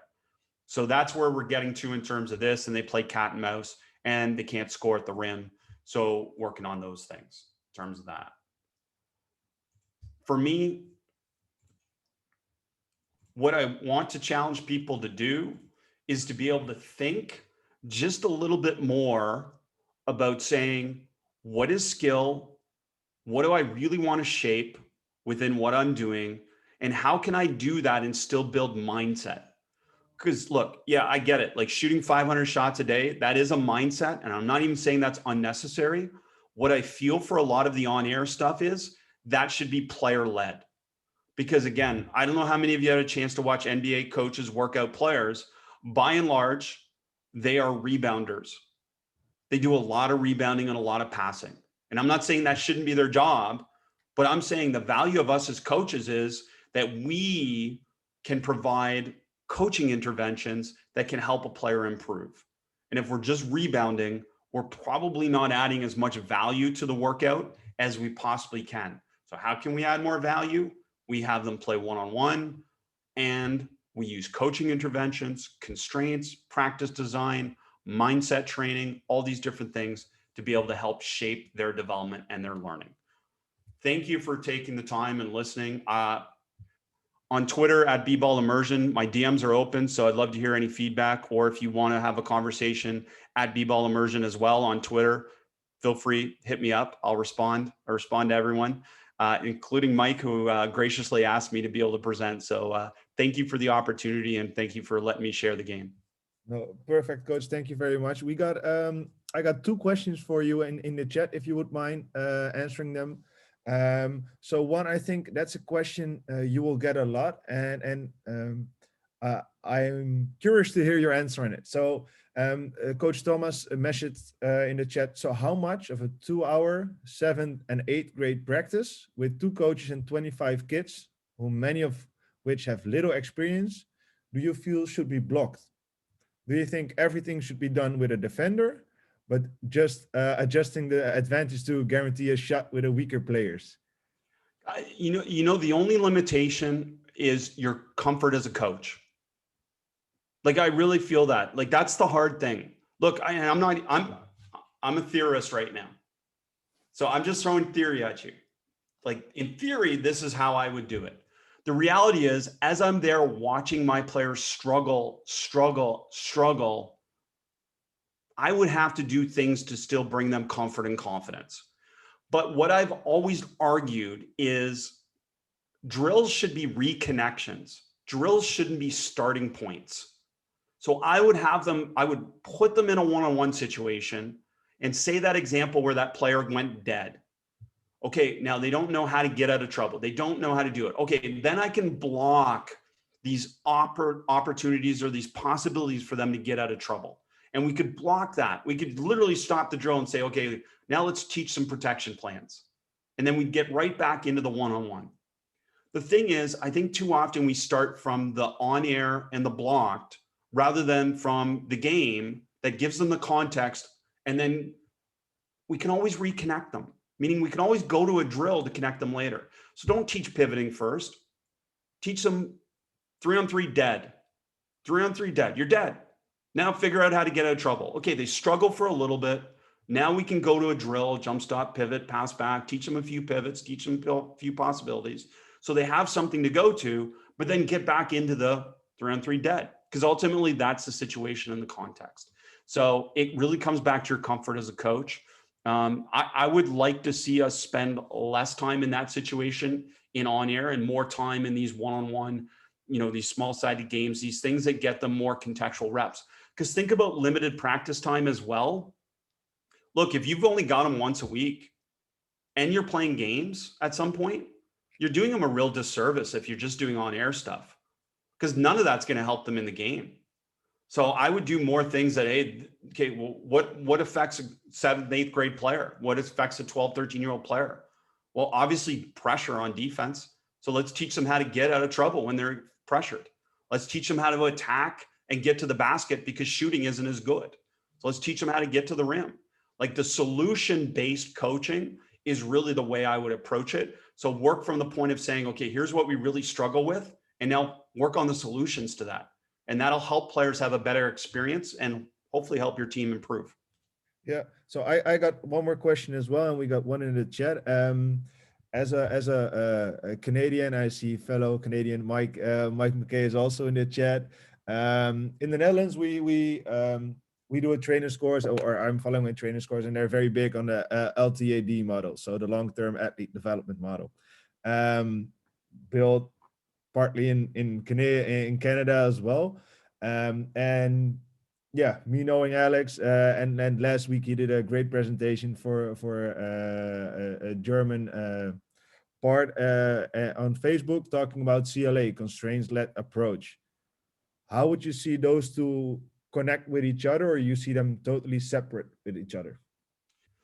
Well, Sefu Bernard's here too, and Mike are probably much better to talk to that. I mean, I was brought up through the Canadian system, and I'll tell you, it was a blessing.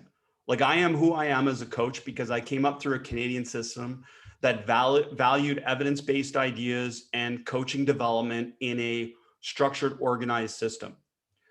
I don't want to say that I'm a little bit outside that. I am not. I'm totally aligned with what the principles of maturation, physical development, the things that young athletes can handle. I'm all on board with long-term athlete development. All I'm saying is, for me, I would spend more time in the deep end rather than the shallow end. And I don't think that's what Mike or anyone else is saying, by the way, of the long-term development model. They're not saying progressively build on air. They're saying that make it age appropriate in terms of them being able to handle it, but also age appropriate in terms of what they can, teaching them coping strategies to be able to handle what we know are going to be the challenges, the struggles. Like, how many times do you talk about the realism of the fact that on a 12-person team, there's going to be players that are better and worse? How much time do we spend with those worse players on understanding why they're worse? Hey, listen, confidence and skill go together. Like, the most skilled players are the most confident.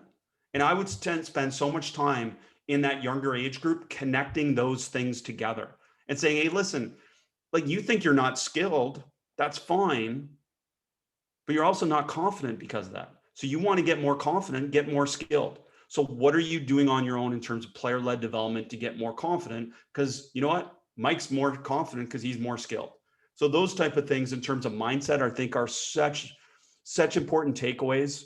And again, they're much more qualified to talk about it. I'm aligned with this progressive development for sure, but I'm just more aligned with throwing them in the deep end and figuring out what they need to spend more time on, and then reverse engineering the problem and saying, what's the problem in youth sport? Why do youth players drop out? They drop out because they don't have fun, because they never get to shoot, because there's 2 players that get to shoot. They drop out because, they can't do anything because they don't have any dribbling skills because pressure wins, or teams are playing zone too early in a lot of cases, different things like that. So like, what are the solutions to that would be where I'd spend the time on. Yeah. So I know Mike messaged me and he said if I need to answer a question that it's no problem as well. I think before I got two more questions for you as well, Chris. But I think in this context, maybe Mike would like to unmute and help us out on this question if he wants to, of course. Well, you should honestly have Mike and Sefu on a whole separate presentation because, yeah, and a lot of people on here, not just them, because it's a tremendous group. So, yeah, no, for sure. Because otherwise, we got some literature questions. We got some questions about what podcast do you recommend for building mindset? So I was already listening to David Nurse one who just came out, which is great. I think that almost hour-long podcast. It took me already an hour for finishing up 20 minutes of that podcast to finishing up on notes. So anything else you can recommend on that? it's kind of like, I think I went Corey Close, John Tower. What was the other one recently? Obviously you said David Nurse, Shamala Kiro and Zach Bover, if you didn't listen to that one, and then Brett Burchard, Shift the Way You Think. So there's like 3 or 4 of them kind of within a 5 stretch there. Corey Close is it's mandatory listening. She did Mental Performance Plan that UCLA women's basketball uses, and she had a ton of influence as well. And the Shamala episode 131 with Shamala and Zach, we discussed coaching with anger and discuss a lot of kind of the vulnerability issues that we have as coaches. And then, a lot of the challenges we face as coaches about what fans and media's perceptions of what a coach is versus the reality of what a coach should be. And we sometimes try, and I know I did, we try and live up to the expectations of how I should act as a coach rather than the reality of who I should actually be for my players and those challenges. So I think all those ones are really good ones. John Tower, St. Thomas University, Division III, that's making the jump to Division I next year. Just tremendous stuff. And he's got a PhD in sports psychology. So he was brilliant. He talked a lot about youth sports and parents and different things like that as well. No, great. I see so many questions coming up, but we can keep this on forever. I would suggest those coaches hitting you up on Twitter to ask you those questions as well, because otherwise we will go deep in the night for us. As for me, it's already almost midnight. So I would suggest the coaches that still have questions, please hit Coach Twitter up on his DM on the Immersion Twitter account. Next to that, I want to thank everybody, and I know we can go into this for a very long period with such great speakers as well as participants that might want to answer questions as well. We'll be happy to announce that we go into the December series with great coaches lined up, and happy to see you all in December again. So thanks all to all the speakers, and have a nice evening or day for everybody around the world, and see you next time. If you get a chance to, please give Mike a shout out on Twitter so we can all support him and what he's doing too. That's tremendous stuff, Mike. Thank you. All right. Thank you, Chris. Thank you for very much. All right. See you guys. Bye-bye.